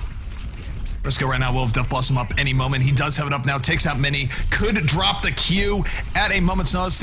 Right now the defense of No Fast Guns, very comfortable here on the point, doesn't need to move too much. Dot gonna eat the Hellfire Shotgun to the face, and there's the Death Blossom coming out. Technicide able to boop back Frisco, negating some of the worst of it, but now Technicide going to have to deal with Frisco. Get it, booping him back though, so Technicide doing a decent job of staying alive. But still a lot of momentum in favor of No Fast Guns. But here comes Horrific with a Death Blossom of his own. Gets the double kill, stringing to a brawler in the point, but only Foe and AGM are left. But there's the resurrection from AGM, and that could be the tide turner that No Fast Guns needs. Yeah, looks like they're cleaning up nicely, and there's some famous last words for you. It's only their Mercy and someone else left. Oh wait, Mercy's brought everyone back, and now we've got to fight absolutely everything. So not able to clean up AGM, not stopping the res going off, picks everyone up on the point. And this is looking really, really good now for No Fast Guns. They just got to hold out a little bit longer, and then it's such a huge obstacle to overcome. When the enemy team is on 99% or even near 99%, and you're on 0, knowing that one loss, one shunt off can just cause you so many problems, it's huge psychologically. Deadeye coming out from Dot right now. Dot looking for anything he can get. Will be taking out V. That's a huge pickoff given how much Zarya has done here. Dot right now getting the double kill, takes out the Mercy. Dot putting the team on his back right now as they move forward, but Frisco doing the same for No Fast Guns. Has the double kill, did take out Dot. Moving forward, almost has another Death Blossom out as he's just relentless. Moving forward, W Mouse 1 doing all sorts of work here for Frisco. Gets a triple kill in the end. And that could be it. I'm not sure the offense can actually get back in time to cause overtime. Horrific is moving forward. He might get booped back here, though. He's going to get booped back. He did not reach the point in time. Oh, that was so close for him to get there. Well played there by No Fast Guns. Just very well held. Amazing job by Frisco. Cleaning up at the end there, looking really, really decisive. They just didn't have an answer for him. Frisco is playing out of his mind today, landing all the ultimates he needs, landing barrage after barrage earlier on, and does find plenty of kills in this one. Here we see AGM getting a resurrect. No surprise there. We see Mercy plays the game, coming out in pro level games as, oh no, well, Frisco finding all the kills he wants after that as well. So well played to them. And No Fast Guns looking strong right now, but they have to go up against One Shot in the coming game. And basically either of these teams could go through. Whoever wins this will claim that final spot in Group B of the ONOG Invitational. Well, No Fast Guns versus One Shot coming up. I think both teams looked about equally strong against Assertion Failed, so I'm not really favoring either team going into this. I do think it's a set that could easily go to 5, but matchups are a thing in esports just as they are in more traditional sports. So really, I could, maybe one team will have a huge edge when we get down into it for reasons in regards to matchups or otherwise. We'll just have to see. But on face value, I could definitely see this next match going at least to 4, if not 5, between One Shot and No Fast Guns. Yeah, absolutely. Both teams are looking fairly even so far. Not really both teams look good against Assertion Failed, so it's so difficult to judge them. If Assertion Failed pushed either team a little bit more, then we would have a better bearing on that power level, respectively, so to speak. So it's going to be interesting to see how this one plays out. We're just going to wait for the team to jump into the lobby. We're going to get that arranged for you guys as soon as possible. If you are just joining us, these are best of 5 to determine who takes the final spot in Group B of the ONOG Invitational. Unfortunately, Nubrus decided to drop out of the tournament, so we are finding a replacement for that from our top stars in the open brackets that we ran. So we're just deciding who gets out of that with some lovely Overwatch action on the new patch. If you are curious about the rules that we're running as well, we are running 1 hero limit, best of 5s, and no 2 control point maps just because the pro teams don't like them. I personally don't like them. I'm pretty sure ZP doesn't like watching them that much. Although it can be interesting for novelty's sake, it's not the competitive match that we really want to see. Yep. All right, guys, so we're going to be taking a short break. We will be back with the last match of the night. It is going to be One Shot versus No Fast Guns. The winner of this next series will effectively be taking the last group stage spot. They will be playing on the weekend here on Saturday and Sunday, trying to get into the final stages of the ONOG tournament. Should be a good one, but we'll be back right after a short break. Stay tuned. We are athletes. We've trained our whole lives for this. Early mornings, hours of practice, fine-tuning skills, both mental and physical, sacrifice. exhaustion, persistence, all leading up to this, our moment to compete in the event of our dreams.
Alrighty, and we are back here with the One Nation of Gamers tournament, Operation Breakout. This is the last chance qualifier because we did have a team drop out of our group stages for this weekend. That team would be Nubris. And it has come down now to one shot versus no fast guns to fill that last spot, try and get into the main tournament, and have their chance at $15,000. Yep, and we will be having the draft in just a moment. I think actually teams are about ready to go on the draft. I just need to get back into the lobby real quick. And when I am, well, we'll be pretty much ready to go. It looks like No Fast Guns immediately takes out Ilio's one shot, also taking out Route 66 immediately. Li Jiang Tao now going for No Fast Guns. No Fast Guns feeling a little bit burned, perhaps, by that performance on King of the Hill. And, well, it's not actually a big surprise to see them get rid of it after that performance. Losing to a Bastion must be a little bit demoralizing for just about anyone. 'Alrighty, and we are back here with the One Nation of Gamers tournament, Operation Breakout. This is the last chance qualifier because we did have a team drop out of our group stages for this weekend. That team would be Nubris. And it has come down now to one shot versus no fast guns to fill that last spot, try and get into the main tournament, and have their chance at $15,000. Yep, and we will be having the draft in just a moment. I think actually teams are about ready to go. It looks like No Fast Guns feeling a little bit burned, perhaps, by that performance on King of the Hill. And, well, it's not actually a big surprise to see them get rid of it after that performance. Losing to a Bastion must be a little bit demoralizing for just about anyone. Yep, I imagine the paw will fall in no short order here. No Fast Guns has the ability to take out all King of the Hill maps. Of course, the way the bans are right now with no 2 CP maps, you can use all 3 bans against King of the Hill if you want, although that does deprive you of more strategic bans against payload maps that you might not be quite as good against. But we'll note that since it's best out of 5, they will not stop Nepal from being able to get into the pool just yet. So our pool will be Dorado, Hollywood, Kings Row, Numbani, and Nepal. So Holly and Kings Row, basically the standard. Dorado gets in there every now and then. Numbani, not quite as much, but pretty good map pool all the same. And surprise, surprise, last 2 maps in the pool are Hollywood and Kings Row, both maps considered pretty much the standard right now in Overwatch. And we will be going back to lovely London town. So, well, Kings Row pretty much is as standard as starter as you can get. The quote-unquote Dust 2 of Overwatch, although Hollywood's definitely sort of been taking over a little bit. We'll let the players know that we are ready here in the caster booth and going to be looking forward to see how teams handle this. It's interesting to watch Kings Row without a Widowmaker. That first point, third point sort of thing is so vital with Widowmaker. And now that she's sort of faded away a little bit, it's interesting to see teams sort of adapt to that and change up their tactics, change up how they approach things. So going to be curious to see if either team decides to bring out the Widowmaker, tries to give it a whirl. Maybe they're just not feeling up to it right now. Maybe it's going to be down to, the big names like Reaver, for example, or some of the bigger European snipers to bring it out and land those headshots, basically, that she's so strong with. Well, personally, I think that Widowmaker was always a little bit tougher to get good value on Kings Row anyways, so I think she was always borderline at points, even though we certainly saw Widows go off on Kings Row. I think Kings Row is a more natural map to sort of put her to the side, at least for now. But I do think on other maps like your Gibraltars of the world, your Hollywoods of the world, any map with long sight lines in the Bonnie, I think Widow will still be a force in those maps, just once people sort of get used to the changes and all the rest. The changes, of course, the fact that she's not quite as mobile while scoping and unscoping, and the fact that she went down from 150 down to 120 damage on a body shot. Yeah, she feels really different now in terms of how you play her. You just can't land that quick 2-shot combo to kill people with body shots. You've really got to work for those kills a lot harder. Maybe hope that your team does a bit more damage in support of getting those kills. So she's definitely not the 1-shotting monster that she used to be, or 2-shotting monster that she used to be. Much, much harder to get value out of. And so relegated to a bit more perhaps of a situational pick, which honestly, as a sniper, I don't mind seeing. Just having an absolutely every map and taking over and being the big question of how do we handle that Widowmaker? How do we shut that down? That was becoming a little bit tiresome of, whichever team has the better Widowmaker could basically start taking control of the map in a big way, at least in some maps. And so having that question sort of relegated a little bit, having more players sort of have an opportunity to shine, bring themselves forward, that warms my heart a little bit. And also just seeing more situational picks come out off the back of the changes. So, we're seeing McCree a lot less, and so we can see other picks coming in. Reaper definitely showing up big here in, the first 2 matches, hoping to see more Reaper action, as we do have Ned, for example, who Ned played very well earlier today. And it's going to be curious to see how the teams adapt, how they change up, and how they make these work. No, absolutely. And we'll see how things go forward. We did see McCree get used a decent bit in the matches previously, but not all the time like he was used before, and it really did open up different team comps. We saw a lot more Pharah getting played. We saw a lot more Genji getting played. And certainly Reaper was getting played a lot more in one hero limit anyways, but Reaper is certainly coming out into vogue here as well. Yeah, and Reaper is so pivotal, so good at swinging teams around, so good at sort of changing things up. We're also seeing a lot of Roadhog, even though Roadhog was sort of starting to pop up every now and then, was sort of becoming a little bit more known in the meta. He's definitely sort of come out big here. And of course, we're seeing a huge amount of Pharah. Of course, Pharah no stranger to the streets of Kings Row, just because there's so many ways for her to sort of bounce around. There's lots of vertical cover on this map for her to hide behind and find good barrages in, as well as the streets are very, very narrow, and so very good for the barrage coming in, especially with combo with Zarya, who again is very strong on this map. So very interested to see how this new patch plays out. Very curious to see what's coming up in the weekend when we do start seeing some of the top teams, Reunited, Envious, Northern Gaming Red, and I believe Gale Force Esports also going to be in that group in the weekend. So definitely check that out. And one of these 2 teams is going to be joining them. So going to be interesting to see how those teams, those top tier teams, start adapting to this new meta, new patch. Everything's different, exciting, as we see some interesting picks coming out for the teams.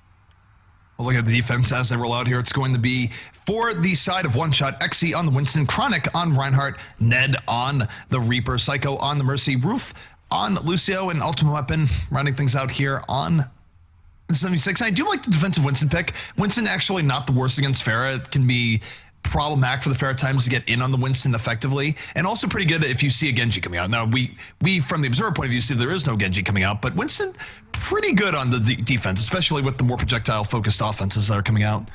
Yeah, absolutely. You can't just jump over a Winston and expect to land all the damage that you can with a Reinhardt. So having that bubble, especially as teams sort of like to back up behind the hotel defensively, having that bubble to protect your team is pretty damn useful. Meanwhile, in the defensive team, we have V on the Zarya, AGM on Mercy, Casper on Lucio, Frisco once more on that so dangerous Farah, Foe on the Street Pig on Roadhog, and the Jeffrey on Reinhardt once more. And teams start to jockey for position. Frisco landing what damage you can, starting to shell away with those damage out rockets, trying to sort of find a little bit of damage, both teams charging up their ultimates. And Psycho Waffle actually already quite a bit ahead on Mercy, but it looks like they're going to try and force the issue and try and counter-engage. Yeah, the defense right now just chasing them into the alley. It's not quite working out the way they want just yet. The offense still at full strength. The defense was not able to really take them out as they wanted. As Xe now going to go down to a fully charged Zarya, and the offense at 65 has a huge advantage as they move forward. Foe gets a big hook on the Ned. And Chronic right now fighting for his life will get taken out by the Jeffrey. The counter engage from the defense did not work out at all. The offensive res is already up, and the offense of No Fast Guns in a great position here as they get on top of the point. Yeah, Foe being so pivotal with those hooks. So that's it. Chronic does land the outsider, does find someone with it, but V just barriers up nice and safe, and this is actually looking still really damn good for No Fast Guns. They are really nicely set up here to take this point in good time. And Foe, just like MVP of that push, has to go to him. He just landed hook after hook after hook, found the kills he needed in good time. That's why you bring the Roadhog. He's just so good for getting those fast kills, getting those quick picks, replacing basically what McCree was, and getting those quick assassinations, and killing things in good time, breaking down barriers. And now they're ready to go with a huge combo. They have the whole hog ready to go, so that's going to blow down any Reinhardt barrier that gets set up in really easy time. And then V's just completely set up here for a Graviton Surge. And Frisco on 80%, that's going to be nothing to him to get that charged up and ready to go. In the Streets phase, where you are so vulnerable to Barrage and Graviton Surge wombo combos, it's going to be hugely big. No, the defense is in a very rough shape here. Frisco should have a barrage up very soon. The defense being very aggressive once again. Winston just getting into the back is Xe. Xe again getting prop Primal Rage, ends up getting knocked away by the whole hog. And look at V right now. V on the prowl. V has a Graviton Surge at the ready. Could drop it at a moment's notice. But right now the offense doesn't even need to. The defense is so split up from that engage that things are not working out for them the way they want. And the absolute worst case scenario for them here would be the offense getting through without even having to burn the ultimates. Yeah, absolutely. No Fast Guns looking really solid right now. V trying to chase down some targets. He's on high charge as well with the Zarya as they keep brawling on the point, but they're just brawling and dying over and over and over again. They're starting to trickle in a little bit now, and you've got to be so careful about that in Overwatch. Once your team starts to fragment, you really don't want to try and overly force the issue.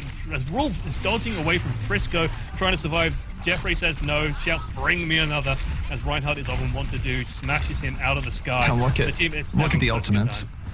The ultimates for the offense. They have every single ultimate up, and they didn't need to use any to get through that first part of the Streets phase. Even the defense rushes in now. They're going to be dealing against this ultimate power. It's going to be terrible as Frisco takes out ultimate weapon with the midair shot. They just roll to this point, and now look at this. They could use all 6 ultimates to really secure the passage of the payload all the way to the end now. Yeah, and right now they only really need 2. The rest are just going to be there for safety. They just need to land that Graviton Surge and then get the barrage into position. They have a sound barrier as well, just to make sure that's extra. They're moving forward. Here it comes. They're moving in. The Graviton is out. They don't get as many as they want there. They get 2, and Frisco will get the double kill, and that might be enough. The offense going to use the res, take out all the fallen, or res up all the fallen heroes here thus far. Sound barriers out here for the offense. Everyone is into the fray. Blue shields everywhere. And this is looking very, very rough indeed for the defensive one-shot. No Fast Guns having everything going their way. They are still at full strength as they move forward. Frisco getting some of the cleanup here, and the defense might already be into just stall-out mode as they run to the payload. Yeah, and this is looking like it's going to be a very fast time as they try and buy what time they can. They brought out a Genji. Genji very good for dancing around the point, but no, not against all the damage that basically No Fast Guns could put out right now. That was an amazingly fast time. They just were not held out in any reasonable fashion. I think that was about a 3-minute 10 time. That's insanely quick for Kings Row. Like, we do see fast times on Kings Row. It does happen. It's not impossible, but it's just going to be very, very difficult. First to play the game coming in here at the end. This is where Ned had a pretty good Death Blossom into the back, did get 3 people up. The 3 people were immediately res though, and as a result, the defense was not able to hang on. The offense dropped the sound barrier, moved forward. They were able to maintain momentum, and a time of 3:48 is not at all easy to beat. Yeah, that was insane. That's what Ultimate Advantage does, right? Even though the Death Blossom came in, and the Death Blossom was really good, found a lot of damage, Resurrect comes in, and then the rest of the team just still has resources to bring out. Like, foes still have the whole hog ready to go, managed to land a lot of damage on that as people sort of crammed into the back room. So there's just so many options available when the Ultimate Advantage is going, well, towards your team, that you can just say, okay, fine, you rezzed everyone, or you killed everyone, we'll bring them back, and then we'll just hit you with more and more stuff that you just cannot deal with. And that's what happens when you start trickling in. That's what happens when your team starts fragmenting and the enemy team starts taking advantage of that. Frisco was just not shut down, kept hunting people down. Ultimate Weapon got himself caught out a couple of times there, a little bit too over-aggressive maybe. And what needed to happen was One Shot just needed to sort of say, sorry, not One Shot. Yeah, One Shot needed to say, well, hold on. Not One Shot. Why am I getting confused by the team name? Sorry. This is what happens when we have, for some reason, No Fast Guns and One Shot confuses my brain, and I just get them mixed up in my head. But yeah, it's just they needed to slow down, group up, get ready, and not trickle in, not sort of start getting broken up, not try and do anything overly fancy. And they were just punished for it over and over, ZB. No, absolutely. No Fast Guns now. They are in an absolutely great position here to win defense on Kings Row. All they really need to do is win their first point defense on A. Maybe get 2 team wipes there, 2 team wipes in the streets. And that alone is going to make it almost impossible for the offense of One Shot to actually come forward and win this map. So starting out 1-0 at best of 5, definitely a good look here for No Fast Guns. They still need to have that defense, but odds would say that things are in their favor. And taking a look at their defense as they roll out here, it's going to be AGM on the Mercy, Frisco on the Farah, Casper on Lucio, Foe on the Roadhog, V on the 76, and the Jeffrey on Reinhardt. The Jeffrey. If another Jeffrey joins, then the Jeffrey's going to have words to say about that. Meanwhile, for the offense, we have Ned bringing out the Genji, Chronic bringing out Reinhardt, Exi on the Zarya, Psycho Waffle once more on Mercy, Ultimate Weapon again sinking out the Farah, and Rolf on Soldier 76. So this is a fairly aggressive looking comp. Only one support, no Lucio coming out this time. They're going to try and go right into it, I reckon, and try and find what damage they can. Try and get Ned into the back, a little bit of splash damage coming in, get some quick kills on that maybe, and snowball off the back, because they have to be fast. If they get stalled out in any way, they're going to have such a hard time. Even if they do take the first point, it's going to be a nightmare. No, absolutely. Meanwhile, take a look at Frisco right now. Frisco on the defensive Farah, not doing anything flashy, just staying on the ground floor, looking for some offensive poke on the Rockets. But speaking of the offense now looking to get in. They are getting some good positioning. Ned is working his way to the back. Ultimate Weapon was able to take out V. And this is looking pretty good right now for One Shot as he moves to the back. Ned able to pile on 3 kills now for the offense. And No Fast Guns falling almost as quickly as One Shot fell to them as this offense moves forward. Yeah, so Farah and Soldier 76 managed to get in the back there and just sort of laid down damage. That said, all that has to happen is time needs to be played for right now. As Foe jumps onto the point, he will go down in fairly good time. All they're looking to do is stall things out. That's it. They've got to be careful that they don't fall prey to the same mistake. If they let too much time get bored, if they sort of start splitting up and let this Genji start snowballing, get the Dragon Blade ready to go, then that could be huge in the next coming fights. They've got to be really careful in making sure that, they don't make the same error, they don't split up, they don't start sort of dragging up their spawn timers, and just group up here and stall out in the street space, because hey, you've got plenty of opportunities to win this match. You just need to stall them out for 1 or 2 good pushes. So why be over aggressive? Why sort of do the same error? Why make the same mistake as they do start sort of positioning here very aggressively in the streets? Not too big a surprise to see them do that. Both teams jockeying for position, but here we go. Yeah, look at Ned in the back right now. Ned setting up for the Dragon Blade. Has the Dragon Blade at the ready. Good deflections coming in. Offense still full strength. Ned has to back up a little bit. Did not want to go in for the Dragon Blade at no HP. Defensive sound barrier, though, coming out. The defense trying to be over aggro. They are going to run right into that barrage. And the barrage from Frisco will be helping the defense solidify here. 3 kills for them. The offensive res coming out, though, and here comes Ned. Will the Dragon Blade be on the way? He's still holding on to it. Chronic, though, for the offense, picking up the triple kill.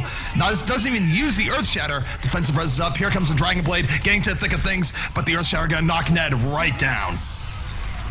Yeah, that was really well held there by the defensive team. Just had to sort of bring everything together, needed everything just to land perfectly, manages to cut down the Dragon Blade before it can do anything with that Earth Shatter, and then the hook following up Foe, getting a nice clean kill. Ultimate Weapon now ready with the barrage, however, so we'll be looking to get something off the back of that, but Exi's going to be a long way off the Graviton Surge. Graviton Surge, understandably, one of the longer charging ultimates in the game, so we'll be a little while away for that, as it looks like they're ready to go once more. Ultimate Weapon coming in over the top with the barrage, looking for some key pickoffs. Only takes out V. The defense hanging in here, buying a lot of time. And even the defense loses this fight. This is taking the offense way too long to actually get through here. We do see the Sound Bear come up from the defense, helping to stay in there. Jeffrey taking out Psycho in the back. And the defense might actually hold in no small part due to Jeffrey just W-mouse wanting and getting all sorts of value. His Ultimate Weapon going to go down. And now, with only less than a minute left, GG's will be called. And map 1 going to go to No Fast Guns. In very convincing fashion. No Fast Guns looking real good there. Looking super strong. Just insanely good push on King's Row. That was one of the best defenses I've seen in terms of just holding on to resources, using them wisely, being patient. They had an opportunity to just sort of blow through a million ultimates at once, and they didn't. They just said, no, we don't need them. We can hold on to them. We know that you're fragmented. We know that you're not grouping properly one shot, so we're just going to punish that every single time we can, not blow anything unnecessarily, hold it off to the end, and then just win through sheer force of ultimates. Really well played there. Impressive stuff. Looking real good right now as we go into map number 2, which, well, the team should decide on very soon. And it looks like that decision is going to come in right away. Next map will be Hollywood. So no surprise there. Of course, Hollywood and Kings Row are the staples of competition, and that is where One Shot is looking to make their stand, looking to turn this back, bring things up to 1-1, and make this a series. But I gotta say, No Fast Guns looked very good there in Kings Row, and more importantly than anything else, their offensive time was just too much for One Shot to deal with. Yeah, hopefully One Shot, maybe in this little bit of downtime, have enough time to sort of think, okay, well, what happened there? Why did we lose that? Why was that so, I don't know, just so convincing? And just come up with a plan, basically. Come up with a couple of ideas of how to slow that down. Hollywood is definitely a map where you can have some very good defensive holds on the first point. It can be a little bit hard to break through, at least without some ultimate firepower coming in. So it would be nice to see them try and slow things down, try and make sure that, you know, they can't just barrel in and go super aggressive. And I would love to see something like a Torbjorn come out, maybe, just to help slow them down even more, make sure that they can't just freely aggro in, and then once they do start getting those, sort of getting the team wipes, getting the clearance, if that defense lasts, then Torbjorn will just make the team so strong and so difficult to break.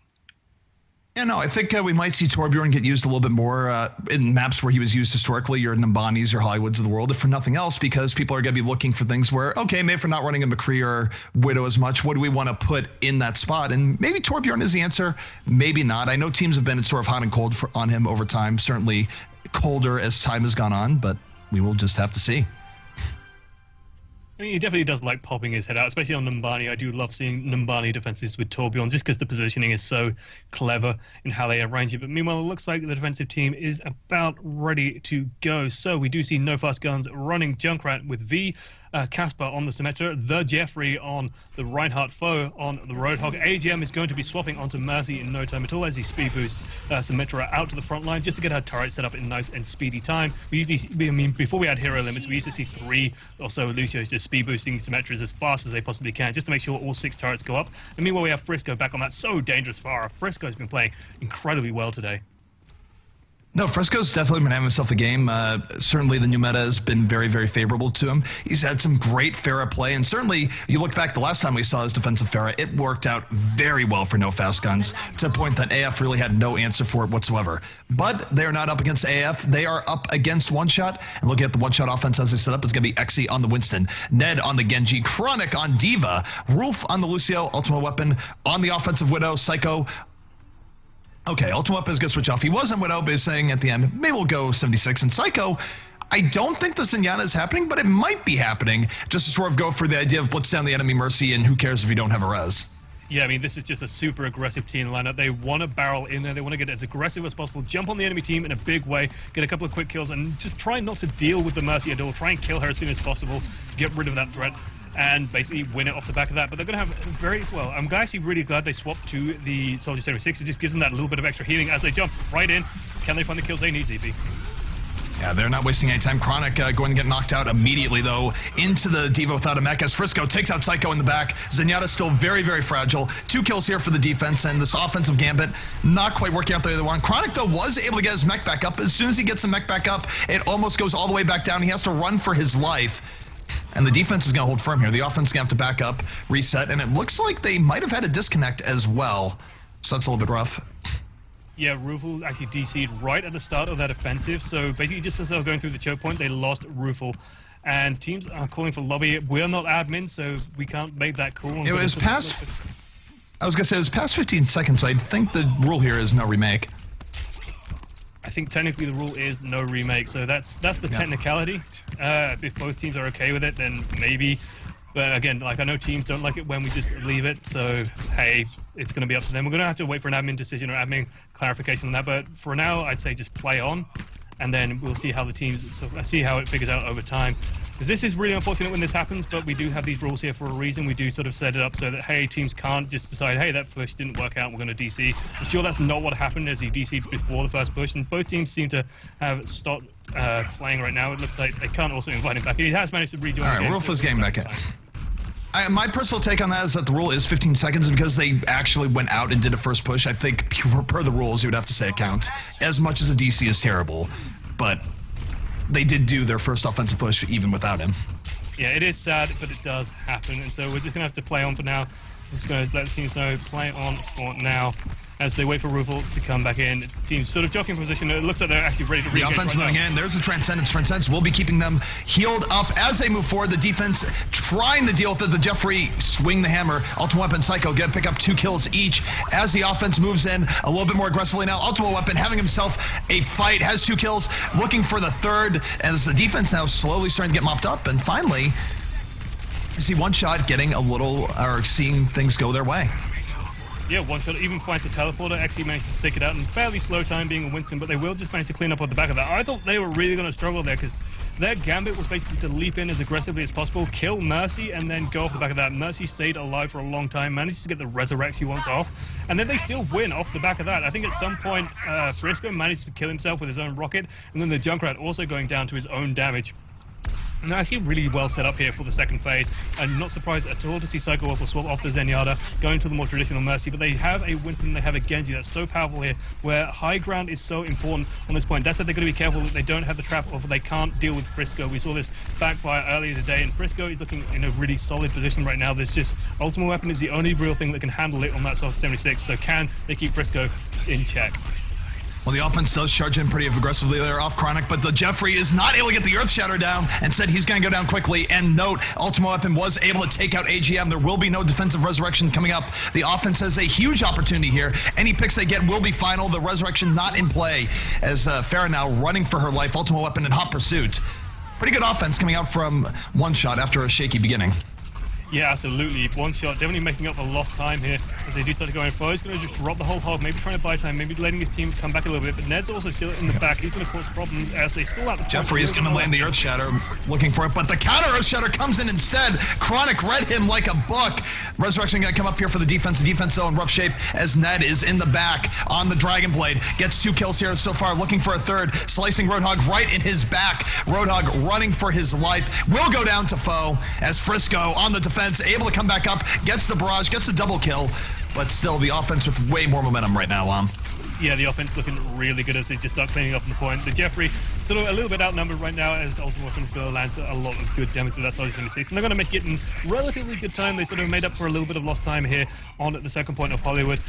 We do see them sort of jumping forward, but Exy leaps a little bit too far in and finds Farah and Roadhog. And even though Winston's a pretty tanky dude, he's not that tanky. Roadhog relishes those big meaty targets where he can land those big meat shots. He will get pushed back, though. Ultimate Weapon just going to shell some damage in. And they're looking really good on the ultimate situation, although it looks like Exy's deciding to swap onto that Reaper instead. But Ned, definitely good to go. 85% very soon. There's a Graviton Search. There's the defensive Graviton is in. The defense now swarming over it, trying to make the most of it. But the offense being resilient. Ned able to take out Jeffrey before the serious damage is done.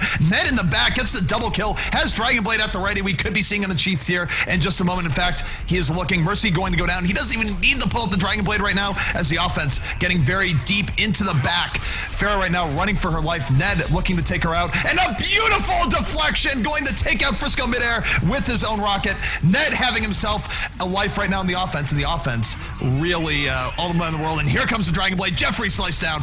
Casper sliced down. Somebody please stop Ned as Ned on the triple kill, making all sorts of things happen. Yeah, Ned just went crazy in that battle, and Ultimate Weapon's here to finish it up as well. He has a tactical visor overlooking the point, going to make sure no one can stop that payload, rolling it in an excellent time, considering the circumstances of that first push, considering what happened to them. It is very sad that it did, and there's sort of nothing we can do about that, unfortunately. Rules are rules, and they were made clear for that specific reason. So very well handled there. And Chronic getting player of the game on D.Va. ZP, we've got a pro match here with a player of the game on D.Va. How often do you see that? Not very often indeed. I think this is a case where he's probably did glancing damage to a whole bunch of targets, but nothing super serious, and that's exactly what it is. He got in on 4 kills, but he wasn't really getting all 4 of the kills. These things do happen, though. I think it was also amplified by the fact that everyone was on and near the objective. But 5:45 is the time to beat, and it's a pretty quick time by Hollywood standards. Yeah, that's actually definitely defendable, definitely manageable. One shot looking a lot better this game, so that was excellent to see. Really curious to see that first offensive strat pay off, basically. And it's good to see that they stuck with it as well. So they had a strategy going in, and it worked. Like, we saw a team without a Mercy beat a team with a Mercy. We've seen, like, meta changes throughout the day, and that's a weird one. Like, we don't expect that. We generally see the team with Mercy get a lot more value off the res. Just the fact that you have to kill them twice makes it so much harder. So seeing that pay off was actually pretty damn cool. And also a team with a D.Va as well. So happy to see that creep in. Maybe a few more heroes are viable. Maybe it's just a matter of, you know, can this strategy work against the best teams in the business? Well, that waits to be seen. But it looks like we are about ready to go here, and it looks like One Shot are going to be running a fairly standard defensive lineup that we're coming to see, with one significant change. Of course, Rolf on the Symmetra, Ned on Soldier 76, replacing the poor Widowmaker, who has basically had no presence so far in this patch, at least. Psycho Waffle on Lucio, but that will be changed up, I imagine, to Mercy. Ultimate Weapon on the Junkrats are going to be spamming nicely there. Exy on Roadhog, and Chronic on Reinhardt. Alrighty, and take a look here at the offense coming up from the side. No fast guns is going to be Casper on the Lucio, AGM on Mercy, V on Zarya, the Jeffrey on Reinhardt, Frisco on the Pharah, and Foga round things out here on the Roadhog. Yep, and we see Symmetra setting up in a, well, fairly standard position. Sometimes we see Symmetra sort of trying and range out, and actually it was, like, I'm spotting Ultimate Weapon. Ultimate Weapon's doing something we've seen Shays do a few times, where he's crouch walking so no one hears him. He's going to try and set up the trap and this doorway. There he goes, and I think Zarya heard him, so V probably heard those traps go down. So the surprise is ruined, as V was literally nuzzling the door, listening very intently. That can occasionally get a kill, and if it does, if everyone barrels out the same side, and if you do land the sort of the concussive mine hitting everyone, you can get about half to 2/3 of your ultimate charge in a single move. So it's definitely worth doing, definitely worth trying, as we do see One Shot actually with a very aggressive defensive posture here, ZP, as well. They are far out past the choke point where we normally see them. They're going to start spamming down the team as they do all come out. Can they find the damage, though? As, well, Symmetra's orbs actually do start trying to flip things. It's going to make it a little bit difficult for them to push in, and they do start nudging forward. Roof got a little bit of charge off that. I think at least one orb did hit. The offense, though, not really deterred moving forward. Frisco definitely the one to watch here as he moves forward. Going to be looking for those fair shots over the top. Not that much on the defensive end really has to worry about aside from 76, but 76 a far cry from Widowmaker in terms of big immediate threats. But Ned and Ultimate Weapon getting a kill each. The defensive Junkrat so powerful. And look at this, Ultimate Weapon might have a tire coming out any moment here, even as the offense is already down 2 people. Yeah, and this is really, really good right now for One Shot. If Symmetra survives, oh no, Frisco actually finds Symmetra. Literally, I was about to say, if Symmetra survives, then she can get a teleporter down in pretty damn good time. That makes it even harder as the team reinforces. Spawn distance does favor the attacking team, of course, for these first points. So being able to reinforce it nice and quickly makes a huge difference. That said, Riptide is ready to go, as is Resurrect, so that Riptide could make it very difficult to push in. As the jump right spam is also going to slow things down a little bit. The team does start jockeying for position right now, and it looks like the Jeffrey's ready to go.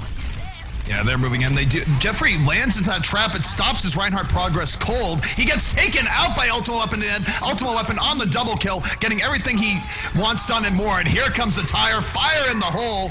The tire going to take the jump over the top and takes out Frisco. That was a great tire mobility move. And as a result, the defense for One Shot looking very strong indeed to start things out here. Yeah, today I learned that Junkrat apparently can beat out a Pharah, and that was with style as well. Frisco thinking, hey, there's not that many threats up here, I can dump the barrage, hopefully get a couple of quick kills, and oh no, where's that tire getting closer and closer? Where's that coming from? Well played by Ultimate Weapon there, found exactly the path he needed, took out a key target in good time. That's what you want out of a Riptide. definitely ready to go there. V, however, is good to go on the Graviton Surge, could find something big off the back of that. Ned also ready to go on the barrier. These are the two things I'm really going to be watching for in this next fight as it begins. Yeah. Well, Ned right now under a lot of assault here by Winston in the back, is going to live at least for a little bit, does have Tac Visor at the end. Because he lived, Tac Visor coming out, Mercy going to get gunned down in short order, looking for more. Ned on the double kill, might be getting the triple, and he does. And that's what happens when your Winston is unable to kill the 76 in the back. Yeah, and Winston versus Soldier 76 is not an easy fight for the Winston. It's definitely sort of, he was more trying to hunt down the teleporter, I imagine, and just found Soldier 76 by accident, because once Soldier 76 starts healing, that healing field really makes it take forever to drill him down, and 76 can do so much damage once those headshots are rolling in. Also, interesting to note was Ultimate Weapon got a second tire up during that fight, so his spam's really been effective now as the team just barrels in once more, looking for what damage they can. Looks like they're ready to go again.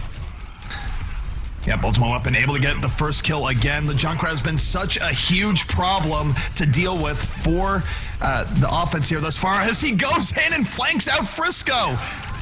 Really, Ultimate Weapon has been unchecked. He's not dying at all early on these fights. Usually gets the first kill and does more from that. The offense has to do something about him because right now he has been the one setting the tone for the defense. And once again, no fast guns going to get sent back to the beginning. And they only have about 2 minutes and 40 seconds left, which means even if they do take this point on the next push, they don't have a whole lot of time to work with here. And I mean, I'm looking at the offensive team's lineup right now, and this treble tank is not paying off in a big way. They're sort of saying to Frisco, yeah, you are our team damage right now. You've got to kill absolutely everything. Maybe we can get Zarya set up to deal some hurt. And, oh no, Frisco going down is really going to make this push hard. They're still going to go for it though, ZP. They're going to try it no matter what without their key DPS. Jeffrey charging in, was looking for Chronic, not able to get it. Meanwhile, Chronic does have the Earth Shatter at the ready. Gonna drop the hammer. 3 people getting knocked down, setting up the defense. Ultimate Weapon cleaning up and capitalizing. So is Exy. V just gonna eat that Reinhardt hammer to the face and go down. An Ultimate Weapon having the time of his life. He's enjoying life right now. Frisco, oh no, gets caught up again. That's just really going to desync the respawns. Going to give like the defending team another good 10-15 seconds as now Frisco has to try and get back into the fight. And that's just time lost down the drain, and it's going to be so hard now. They've got to basically take this and then push all the way to the end without getting stopped. And that's going to be so hard the way it's going at the moment. It looks like they're going to try and force it right now, ZP. Here comes the tire. The tire's on the way. If this tire kills anyone, that could be it here for the offense. Ultimate Weapon, get take out Casper immediately. Note that AGM does have a res, so she can bring up the fallen heroes if necessary. There are 3 people down here on the defense of the offense. Better look than they've had all game long. The resurrection will come up and will bring up those fallen heroes. And the offense finally getting something going. But looking at the overall time right now, there's only 1:15 left. And mathematically, I don't think you can push the payload from here to the end in 1:15. No, I think it takes about 1:30 to push all the way to the end on Hollywood, so definitely sort of playing into their favor. And they're still not able to cap it, like actually still on the point. So I think this is GG. I think they've already lost here. That was super, super well done by One Shot. They were down from a DC in the first half, but managed to bring it back. Also, and Frisco blow each other up in the midair, do take each other out, unfortunately for them. But this is so solid now for One Shot. That was just such a rousing defense. And I've got a really cool question. Again, this 3-tank lineup, just where was the damage? And unfortunately, well, that's going to be it for No Fast Guns right now in Hollywood. That will be it, and our series now 1-1. We came into this, we sort of expected that both these teams could be pretty evenly matched given their performances against Assertion Veiled. So we should be getting back to lobby here in just a moment. And 1-1, who knows how things will go for the rest of the series. Yeah, definitely making a series out of it. Like we said, both these teams looked fairly evenly matched going into things. Now it's basically been sort of swinging both ways, and this is sort of what I expected coming into this. I sort of did my homework with Assertion Failed, and they've taken games off just about everyone you care to mention.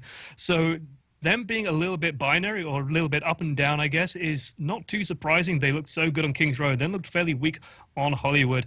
So unfortunately, well, it's so hard to judge a team like this, and that's sort of the thing with pro teams. When they are inconsistent, it's a sign that they're sort of getting it, they're sort of starting to get there, but they just need practice. They need time, they need to make sure that that inconsistency is ironed out, find the flaws, find what causes the losses, and start solving that problem. Well, speaking of defensive maps, by the way, we're just talking about defenses and good defenses that we saw from One Shot.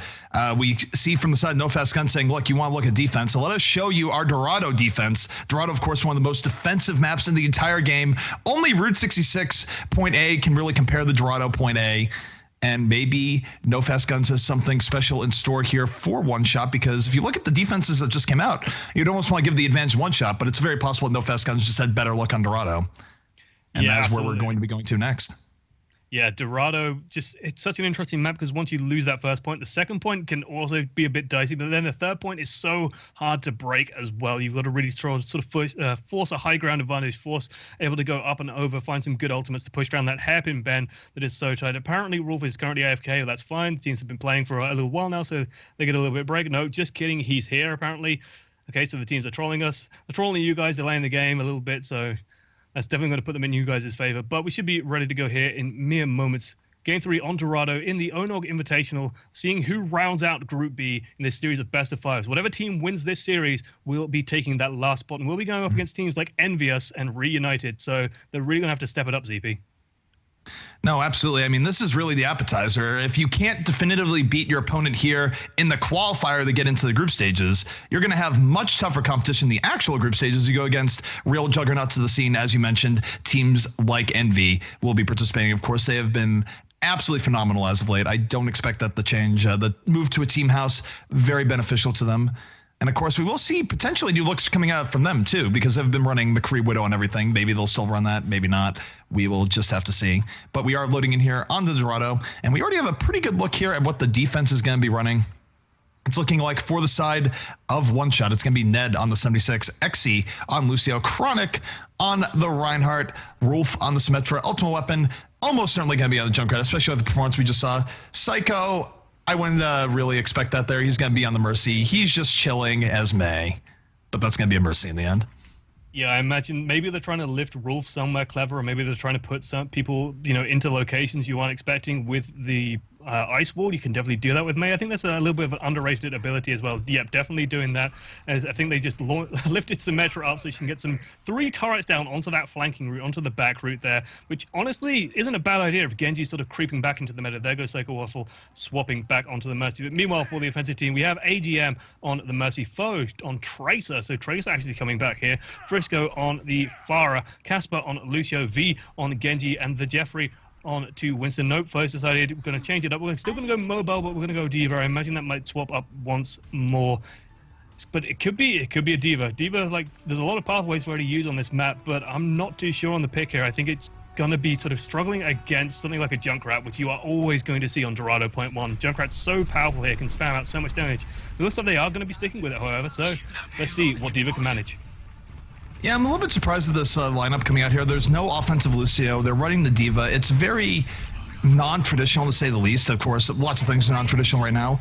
I'm not sure I approve the Diva here. I mean, certainly the Diva gets headshot a lot less against some of the things people are running. You don't have to worry about a Widow two-shotting you, but we'll see how it works out. Right now, the offense jockeying for position. Frisco getting a little bit of poke in to start things out. Yep, just trying to take control of what high ground they can, just trying to push in. There's both teams testing each other right now, pushing damage back and forth.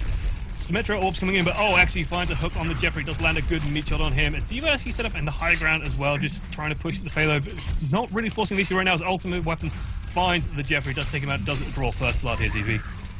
Yeah, Diva getting hooked and immediately losing most of her health. Ultimate Weapon, as you mentioned, getting that first kill. Ultimate Weapon, of course, such a huge part of the defense in the last map. Going to land the concussive vine. Big part of taking out Casper there. 2 extra kills for the defense. And whatever the offense that No Fast Guns is looking for here and what they're trying to do, it's just not working right now.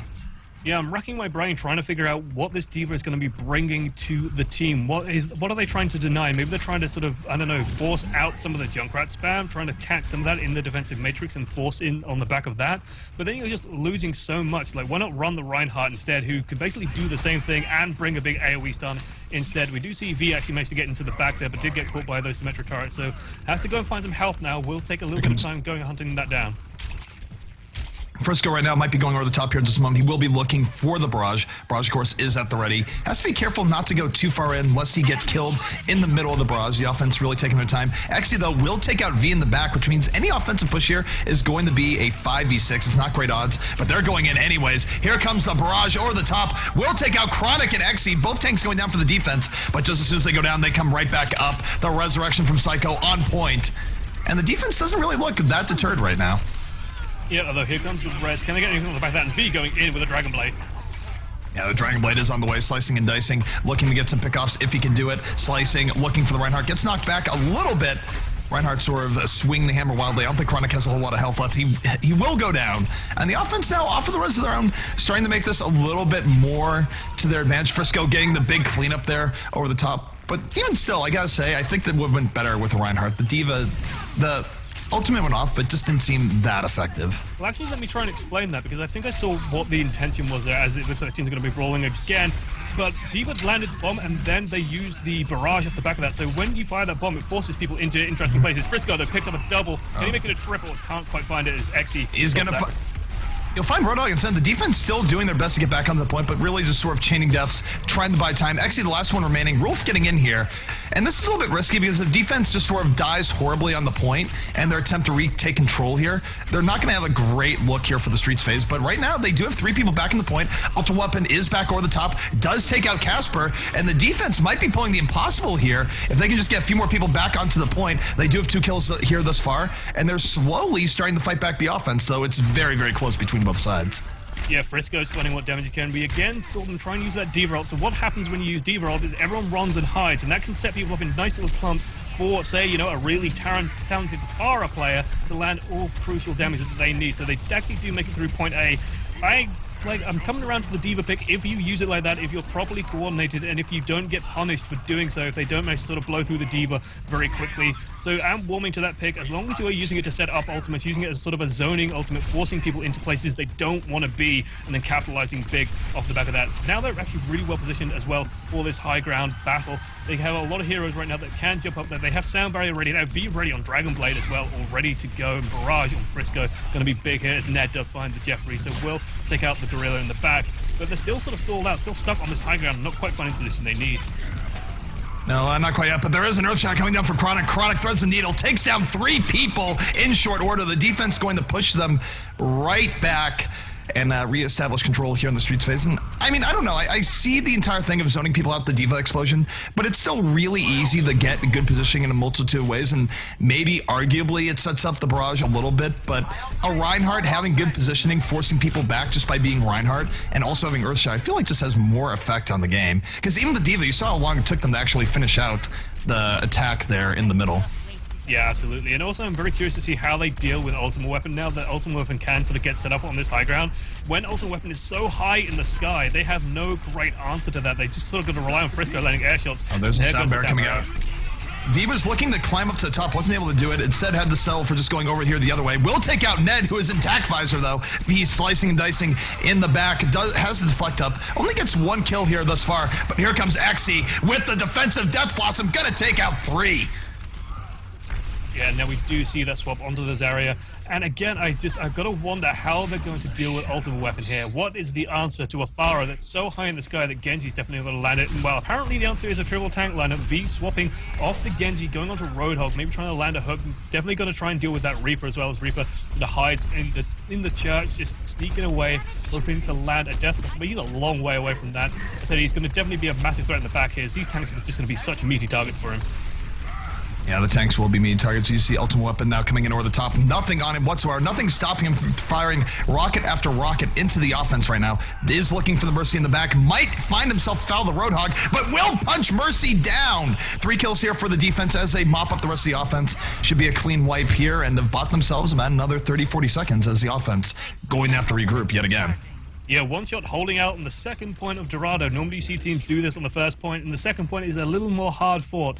But now without Widowmaker, like, I'm just thinking back on it, Widowmaker is definitely one of the big reasons why this second point is so difficult, especially when she gets set up on sort of the red archway from the first point. It can definitely give you a big opportunity to get a few quick snipes, force the enemy team into a back sort of facing position, grind them back. But now it's a lot harder. Chronic drops down and tries to force the issue. Yeah, Exy right now in the back does have Death Blossom at the ready, trying to take out Zarya without it. But here comes the Q, says die, die, die, takes out 3 people immediately. The Resurrection going to undo a lot of that, but it won't save V. V going down after that res. The defensive Sound Barrier is out, and Exy right now putting the team on his back with this Reaper. A second mega team wipe coming out from him. And the offense just really looking out of gas right now.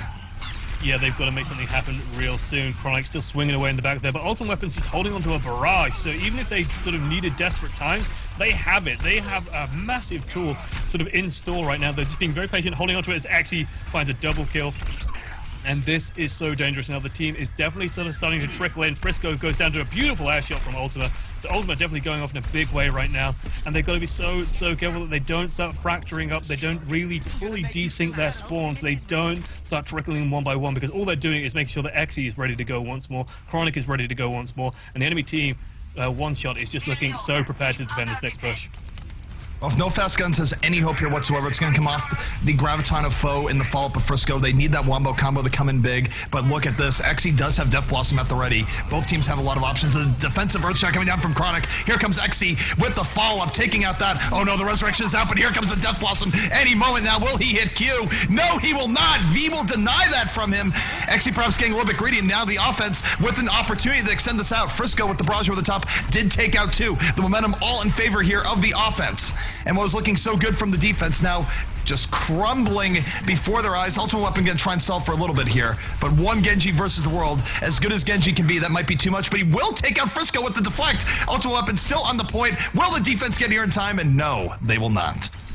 2 minutes left on the clock, though. 2 minutes is not a lot of time to push through this final point. If you don't manage to sort of steal away control of the high ground, it can be so hard. And Xe is still ready to go. Even though the Roadhog said no, even though the Roadhog denied that ultimate, it was not denied at a point where Xe lost anything. So Xe is ready to go. Yep, Xe was looking for the barrage. He gets taken out by V again. V has been really keeping Xe in check right now. The offensive 2 kills so far in this fight. Frisco over the top, looking to deal even more damage. But Xe, after the res, does get the Death Blossom, takes out 2 in the back. Frisco running from his life, needs to make some space between him and the shotguns. Will take out Xe in the end, but not before Chronic on the other side, just swinging the hammer, taking out 3. And 1 minute 15 left on the clock. That's about 2 pushes tops, and they've got to make something happen real big now. And even if they do sort of take out, manage a team wipe, it's going to be difficult because the enemy team will respawn before they can push this payload all the way to the end. So they have to basically win 2 fights in 1 minute. And without a Graviton Surge, that's going to be so difficult. The Jeffrey is ready to go, however, but this is so tricky because Reinhardt can't sort of launch himself onto that high ground. And so everything is in Chronic's favor right now. They just got to break down that barrier, and Chronic's going to be looking for something. Oh, there's the Earth Shatter. Chronic feasting, getting the triple kill. Moving right in. Speed boosted W Mouse 1 on the way. Xe was in the back, but the Earth Shatter coming down from the Jeffrey, helping even the odds a little bit. But here comes Ultimate Weapon in the back. Dragon Blade at the ready. Will take out the Mercy. Looking for the other support. Lucio having to run for his life. Not enough. He gets cut down. Ultimate Weapon adding on the exclamation point right now. The offense still fighting, but Foe gonna get sliced down in his prime. And now with only 21 seconds remaining, the defense should be able to clean this up. And things are looking grim indeed for the side of No Fast Guns. Yeah, No Fast Guns just has to desperately try and get something on the payload, but I don't think they're going to manage to do it. Casper's going to try, but it's going to be so hard to do that. He might just be able to touch it, but even then they're going to be trickling one by one. V's trying to push them out with the whole hog, and this is going to be huge. If they can do this, it'll be massive. Xe right now is coming in from the flank, though, has the Death Blossom, gets hooked again by V. V has been the destroyer of death right now for the offense, but the rest of the defense still hanging in there. Ned was able to take out V. Chronic in the back. The defense definitely having the number advantage on the point. Ned able to take out the Jeffrey. They're swarming all over it. Casper trying to do his best to stay on. He is going to go down as well. And as a result, the defense will full hold here at the end of Dorado. And it sets up their attacking run really, really well for One Shot, because all One Shot has to do is simply get to that second last point a little bit faster than they did there. And as a result, they will win this map and go up 2-1 over No Fast Guns. Yeah, absolutely. And it was something like an 8-minute time to do it in as well. It was into the depth of overtime by the time they made it through the street phase.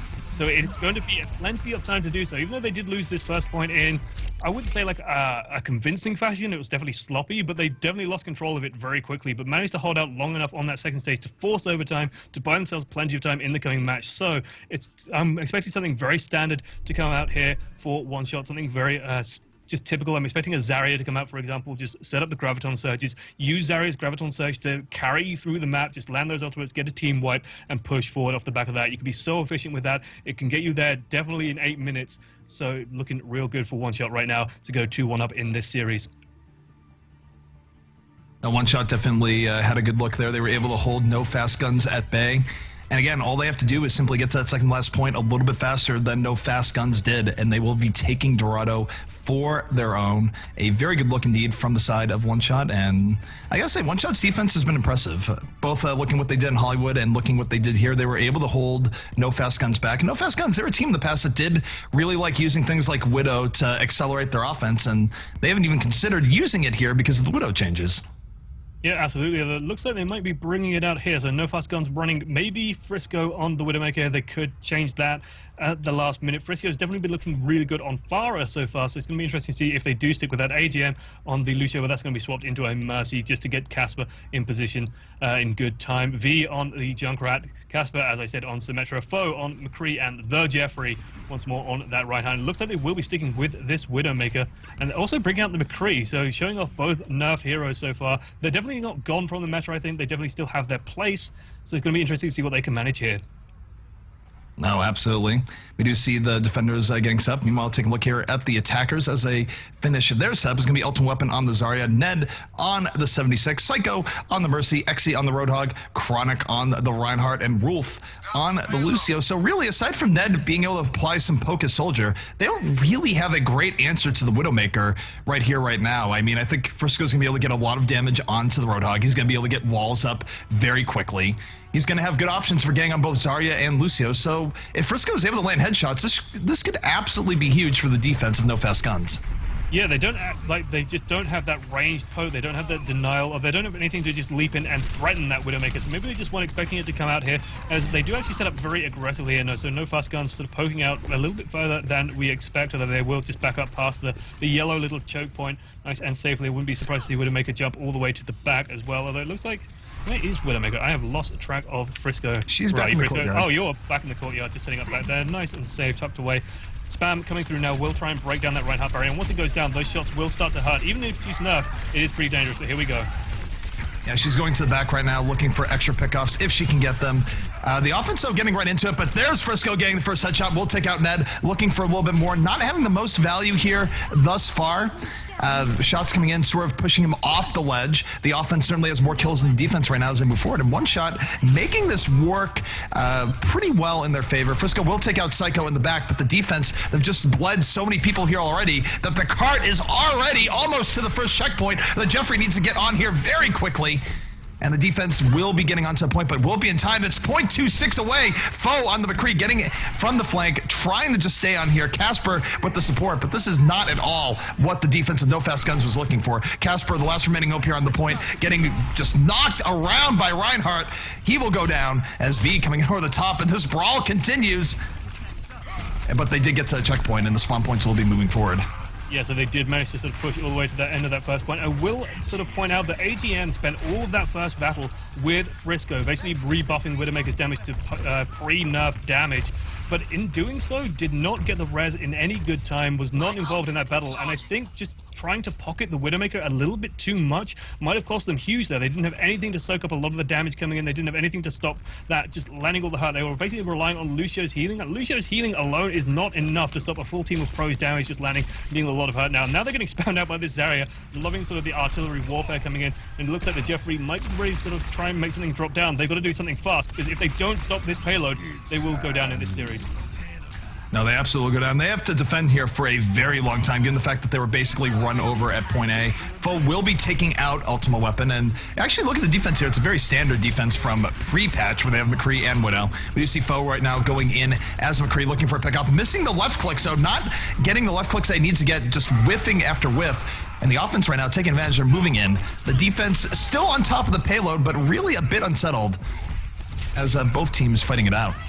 Yeah, it's rolling back and forth right now. Very difficult to see which team's going to come up. But Psycho Waffle might have just clinched it there with the Resurrect as they do come back in. Winston, though, is being a huge threat right now. They just don't have a good answer for that. As there goes the Earthshatter for the Jeffrey. He's going to charge in, land a lot of hurt as V chases in as well. Just landing so much damage. So there goes Ned with the Dragon Blade. Yeah, Dragonblade coming out here from Ned for the offense, looking to slice and dice. Not getting a whole lot done here thus far. Does finally get into the thick of things. Gets knocked back. Not the world's best Dragonblade, but there is follow-up coming up from Chronic after that. Gets the double kill. The Graviton is out, sucking in the remainders. Chronic with the 4 kill. And the offense moving forward, and they're very close to saying a quicker time than No Fast Guns here. Foe going to fall to that Winston. The defense now just trying to trickle in, and this could be mission impossible. They're not going to have good positioning as they move forward here.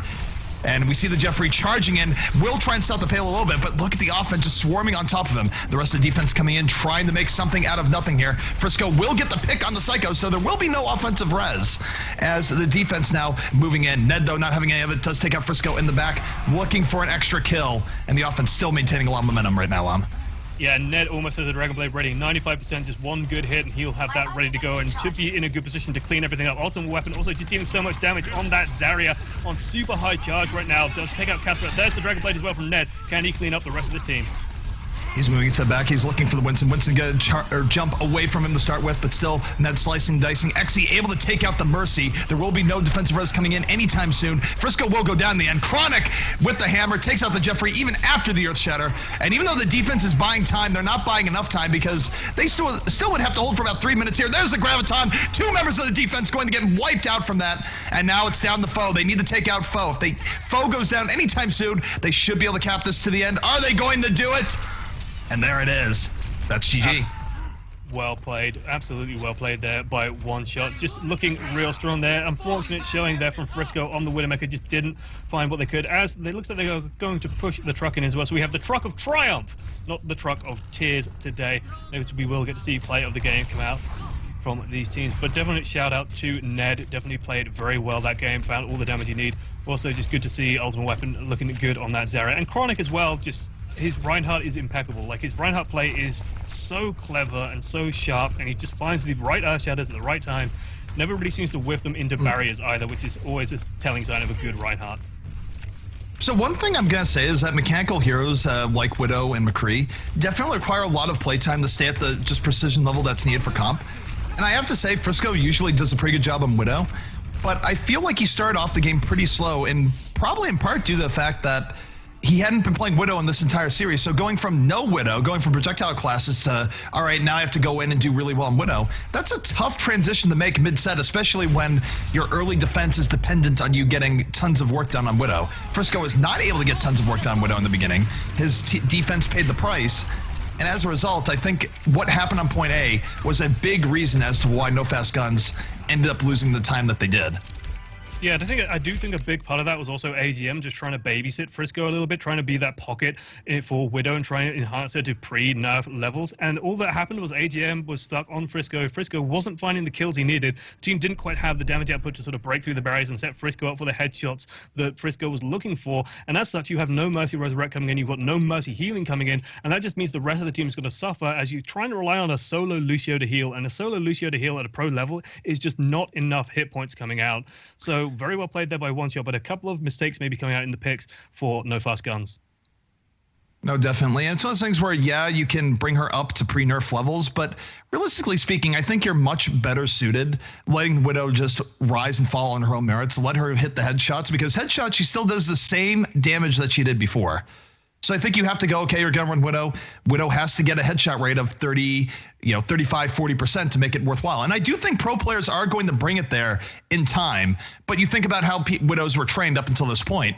They did try and prioritize headshots, but not to the point where they were really neglecting getting body shots or all the rest. So I think there's sort of a change that has to happen in Widow philosophy where you really have to grind out headshot aim only. And I think the pros will get there, and I think it'll happen sooner than you think. But right now, I think it's going to be a rough transition period over the next 2 or 3 weeks as, teams don't have that sort of pro Widow play to really clutch back on. Yeah, absolutely. And the next map will be Numbani. So we will be going to another very high ground centric map. I'm very curious to see how this one plays out. There's a lot of different choices here for the defensive team that we see come out. We do see Torbjorns come out. We see Bastions come out. We see Widowmakers definitely like to make their presence known every now and then as well. So lots and lots of options here for the teams in terms of what they pick, how they set up. We also see May, for example, come out as May can control some of those balcony high ground routes and really make it difficult for teams to push in. So 1,000,001 options available this is sort of what excites me a lot about Pro Overwatch, and especially a time like now where the meta is a little bit volatile, a little bit upset because, hey, nerfs have come in. So everyone's just trying different things. I'm super interested to see how the team reacts to the changes, what they're going to bring out. And it looks like if they stick with this, we could have something pretty cool come out, although I imagine a bunch of it might change. I'm very curious to see if one pick in particular stays. But we do have Ultimate Weapon on the Torbjorn. Psycho Waffle is on Lucio right now, but again, we'll be swapping to Mercy in a moment. Ned on Soldier 76, Exy on Zenyatta, which fascinates me. Chronic on the Roadhog, and Roof on the Symmetra. No Reinhardt in this team lineup. Yeah, no Reinhardt coming out, and that's more likely to happen on defense rather than attack at times. Still a little bit weird, though, given Reinhardt's overall prevalence in the meta. Meanwhile, though, taking a look here at the offense rolling out for the side of No Fast Guns. It's going to be V on the Zarya, Casper on Lucio, Frisco on the Roadhog, Foe on Diva, Jeffrey on Reinhardt, AGM on Winston. And this is a lot of tanks coming out here, and not a whole lot of Reapers on defense, as in 0 Reapers on defense to deal with it. So no Reaper, no McCree. I think this mass tank offense coming out from the side of No Fast Guns could actually pay off very, very well. Being fair, there is a Zenyatta lurking, and there's nothing that Zenyatta loves more than some big meaty targets to instantly shred with that Orb of Discord. I remember a lot of laments coming from Winston players, for example, trying to deal with people like Chips Harjin on his Zenyatta. So Zenyatta could be a very big deal here, but I'm amazed. We're seeing a 5-tank lineup. This is bold. This is interesting. How are they going to manage this high ground, though? They're just going to dive right in with the Diva. That's what they're going to do, as all the tanks now get onto the point. The tanks, of course, very difficult to dislodge from the point. Diva might be the first casualty here, just shooting shot after shot, and will actually take down Torbjorn before dying. Diva out of the mech does do more damage than expected. The defense now starting to take control of this point, but honestly, the offense is still hanging in there. Reinhardt, Zarya, doing some work, and they get it to 2/3, so that's not a bad offensive push at all. I mean, they do that again, they will be able to take the payload, and that's sort of the advantage of this multi-tank comp, is that it's pretty hard to dislodge you from the point, and it's hard to contest on the point with all the close-range damage that tanks tend to do. But I will say One Shot has a secret weapon. I want to point out something that's incredibly cute, which is the Torbjorn turret location. It is sort of plinked up like, it looks like a real sort of RTS turret, so I love seeing that. But they have the Molten Core ready, and that's just going to shred these tanks as they go in straight on the point. Yep, they're not wasting any time here. Molten Core will be coming out here from Ultimate Weapon. So is the Transcendence, for that matter. The tanks just getting right on the point, and they are not getting anywhere near as nice a welcome as they did last time. 3, 4 quick kills here for the defense, and Molten Core being a big part of that. Aardvark paying off. And the tank strategy, while it was pretty good to start things out, definitely not getting that much value there. And here's one problem, too. In the game, people might go, well, gee, why don't you just open with 5 tanks and then switch off after getting progress? Well, the problem with tanks is that they're pretty beefy. You fed the enemy team a lot of ultimate, and then if you switch, you don't have any ultimate yourself. So if you don't get the point in the first shot, you might really be kneecapping yourself for your future runs. Yeah, I was literally just going to say they have several ults pretty much ready to go, and now the question is, do you hold on to that, do you try and force a change? But here they go, there's a Graviton Surge. The Graviton is coming out. The Jeffrey almost has an Earth Shatter. They're going to get 3 kills off that to start things out, but the Resurrection going to bring up the Fallen right away. Ned getting into it, does not have an ultimate up just yet. Will not have a chance to use Death Blossom, going to have to run for his life. The Diva Explosion going to zone out. And the offense on their 3rd run looks like they're about to get this. There is Ultimate Weapon still hanging on, trying to stall out, but it will not be enough. And the multi-tank offense, I mean, cracking point A in a pretty reasonable amount of time. Getting in on the 3rd push, most teams would be pretty happy with that.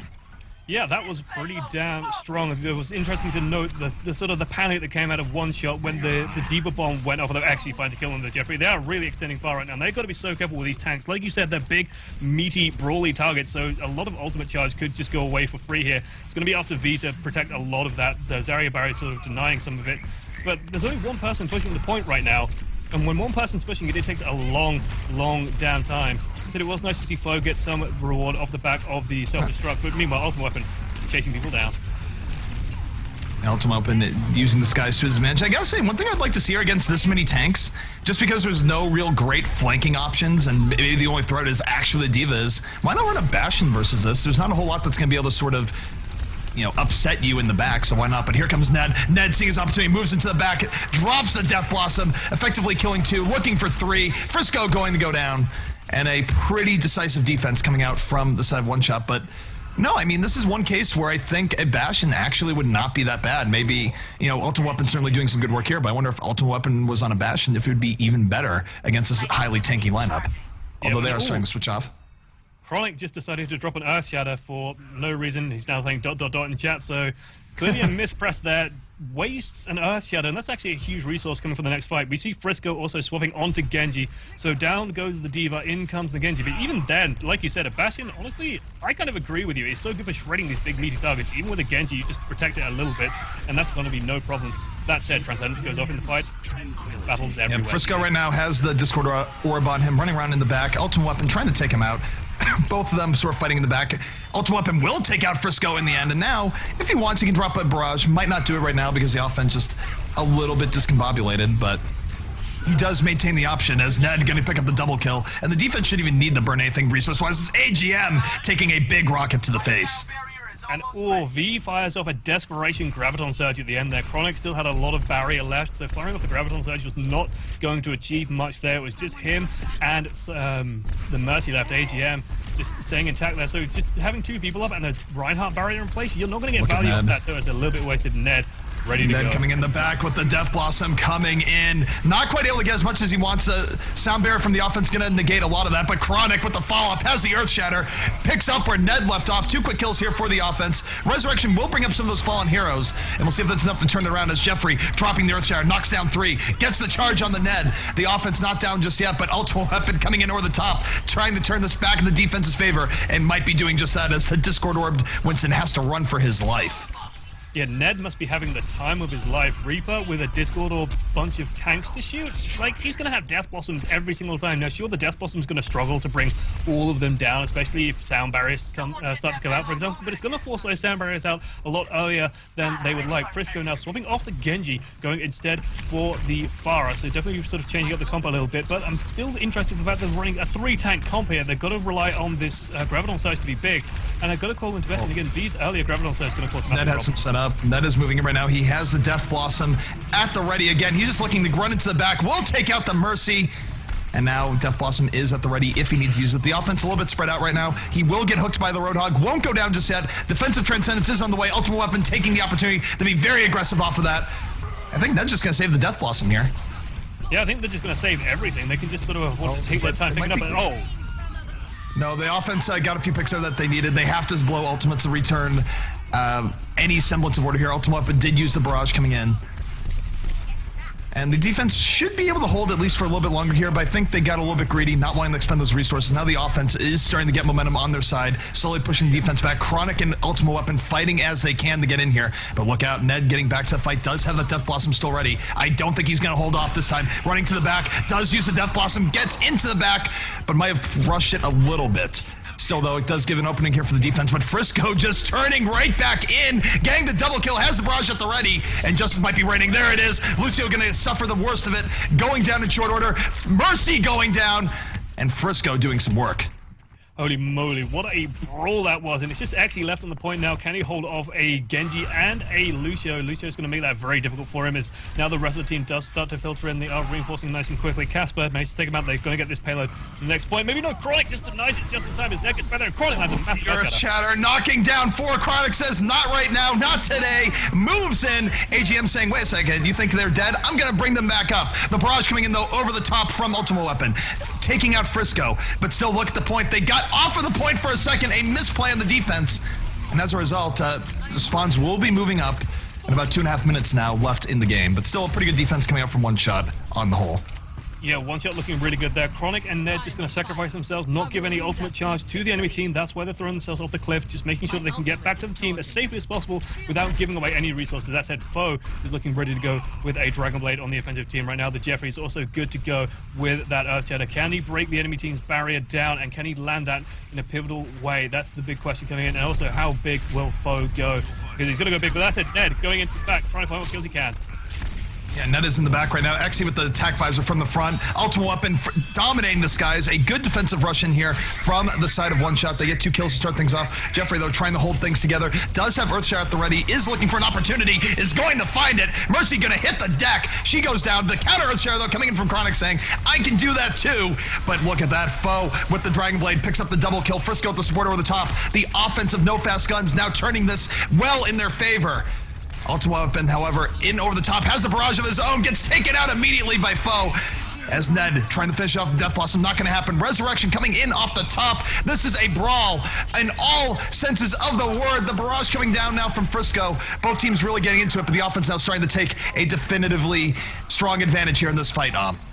Yeah, that went both ways about 4 different times. That just swung back and forth like a goddamn pendulum. I think we can officially put this up from a brawl into a slobber knocker, because that was insane the way it just went back and forth. I think crucially, Chronic landed a really strong Earth Shatter, but missed the most important target. Foe still had the Dragon Blade out, was able to jump back and forth, able to land a lot of damage. The player of the game goes to Torbjorn.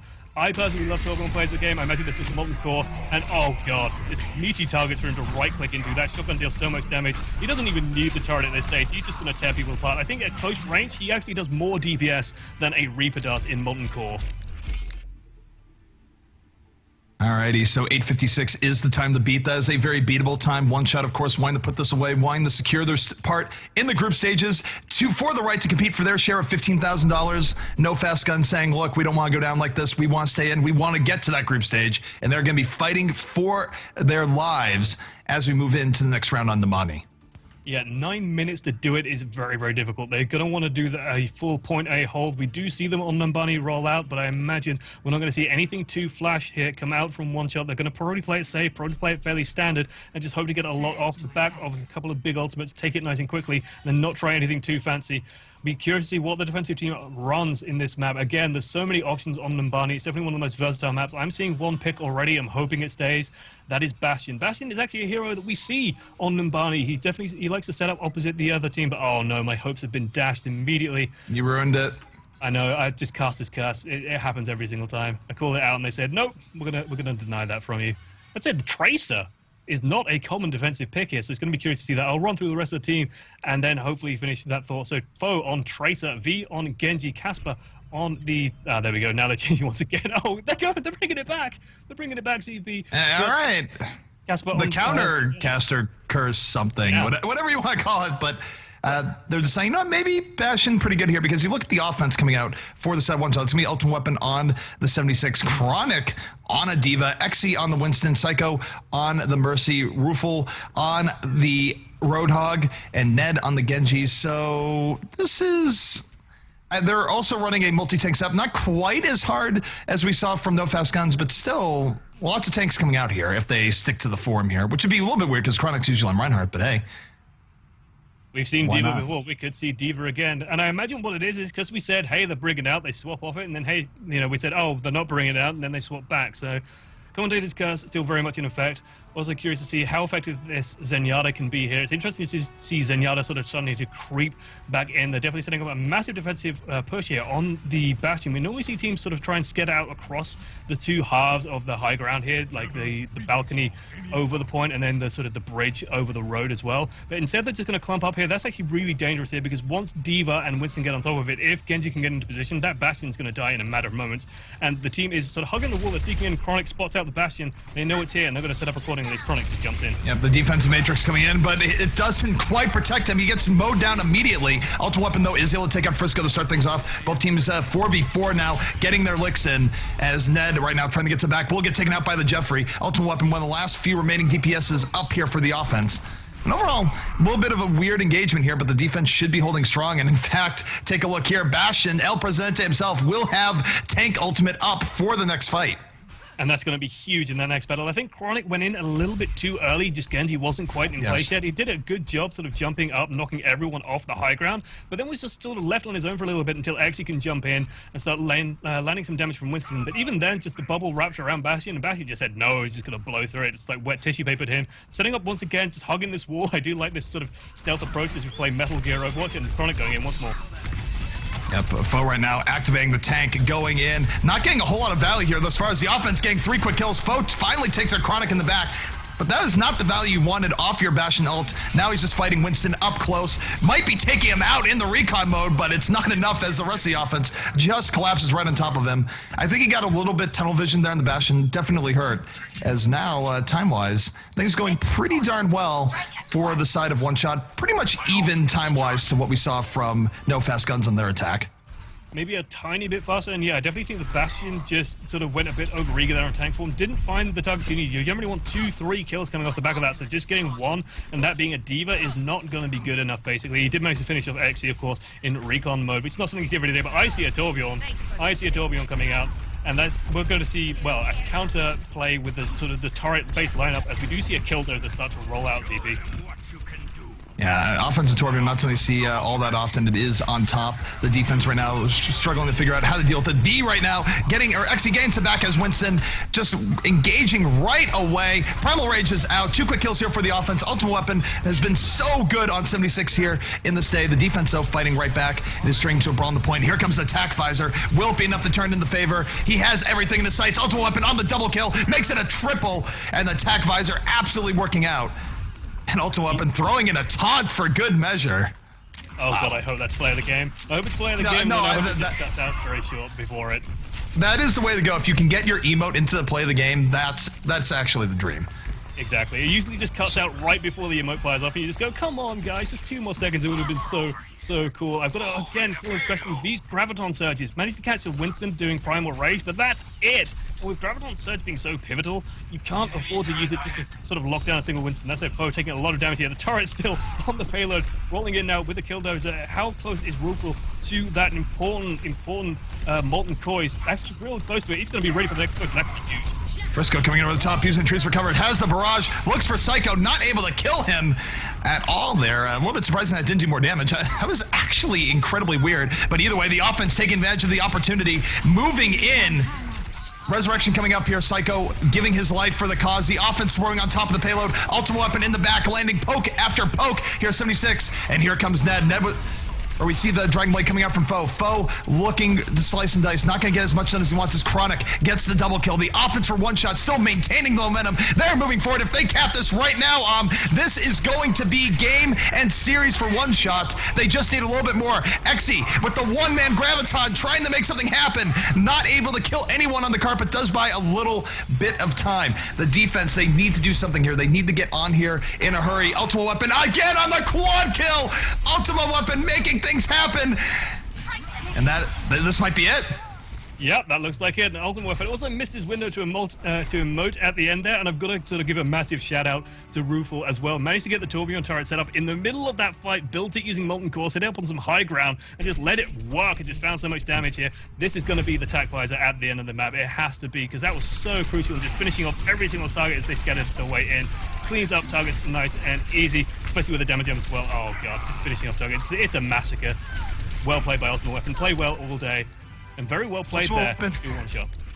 He ruined his previous play of the game with another play of the game on a 23 kill streak. Ultimate Weapon, some of the best Soldier 76 play that we've seen over the course of the day. And I've said this time and time again, people sort of have this perception that 76 is sort of the easy character, air quotes. He's not. There is a gigantic difference in skill between a truly top tier 76 and just a good 76. And it comes down to how tracking game works. And case in point, to this day, I still say as good as Ultimate Weapon played there, the best 76s in the game have been Surefour and Tavik, and it hasn't even been close with how well they do compared to most other people. So 76, don't treat him as a hero that's like, oh, he's just easy. He actually has one of the deepest skill curves in the entire game, even if his skill set seems relatively simple. Yeah, I actually couldn't agree more as well. He's definitely sort of easy to pick up, but trying to master him and trying to just reliably land headshots, for example, make sure the Helix rockets land is so big and important in dealing with Soldier 76. I also got to give a shout out to Bromas as well. Bromas is definitely one of the better Soldier 76s floating around. He likes to bring that pick out as well. But Tavik absolutely rocks that pick and has been bringing it out since, well, before Soldier 76 it really fully is in the meta. We're still not quite sure if he is in the meta right now. We're still not sure how the meta is going to land, but I hope to see a little bit more coming out of, well, Jack Morrison, Soldier 76, the man, the legend himself. But I think that about wrapped it up today from us. I am one amongst many. You can find my stuff on YouTube. You can follow me at @one_amongst_many. This is the Onog Invitational, sponsored by the beautiful people at the Video Game Voters Network, Razer and Master Overwatch. And Zifi, your final thoughts, please.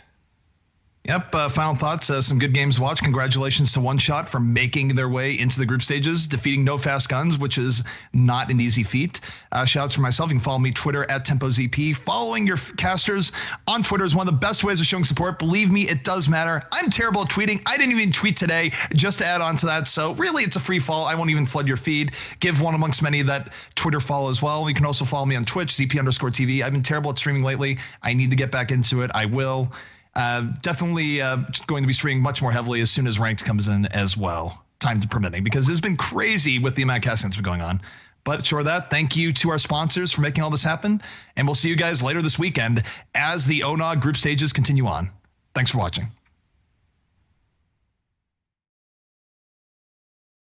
We are athletes. We've trained our whole lives for this. Early mornings, hours of practice, fine-tuning skills, both mental and physical, sacrifice, exhaustion, persistence, all leading up to this, our moment to compete in the event of our dreams.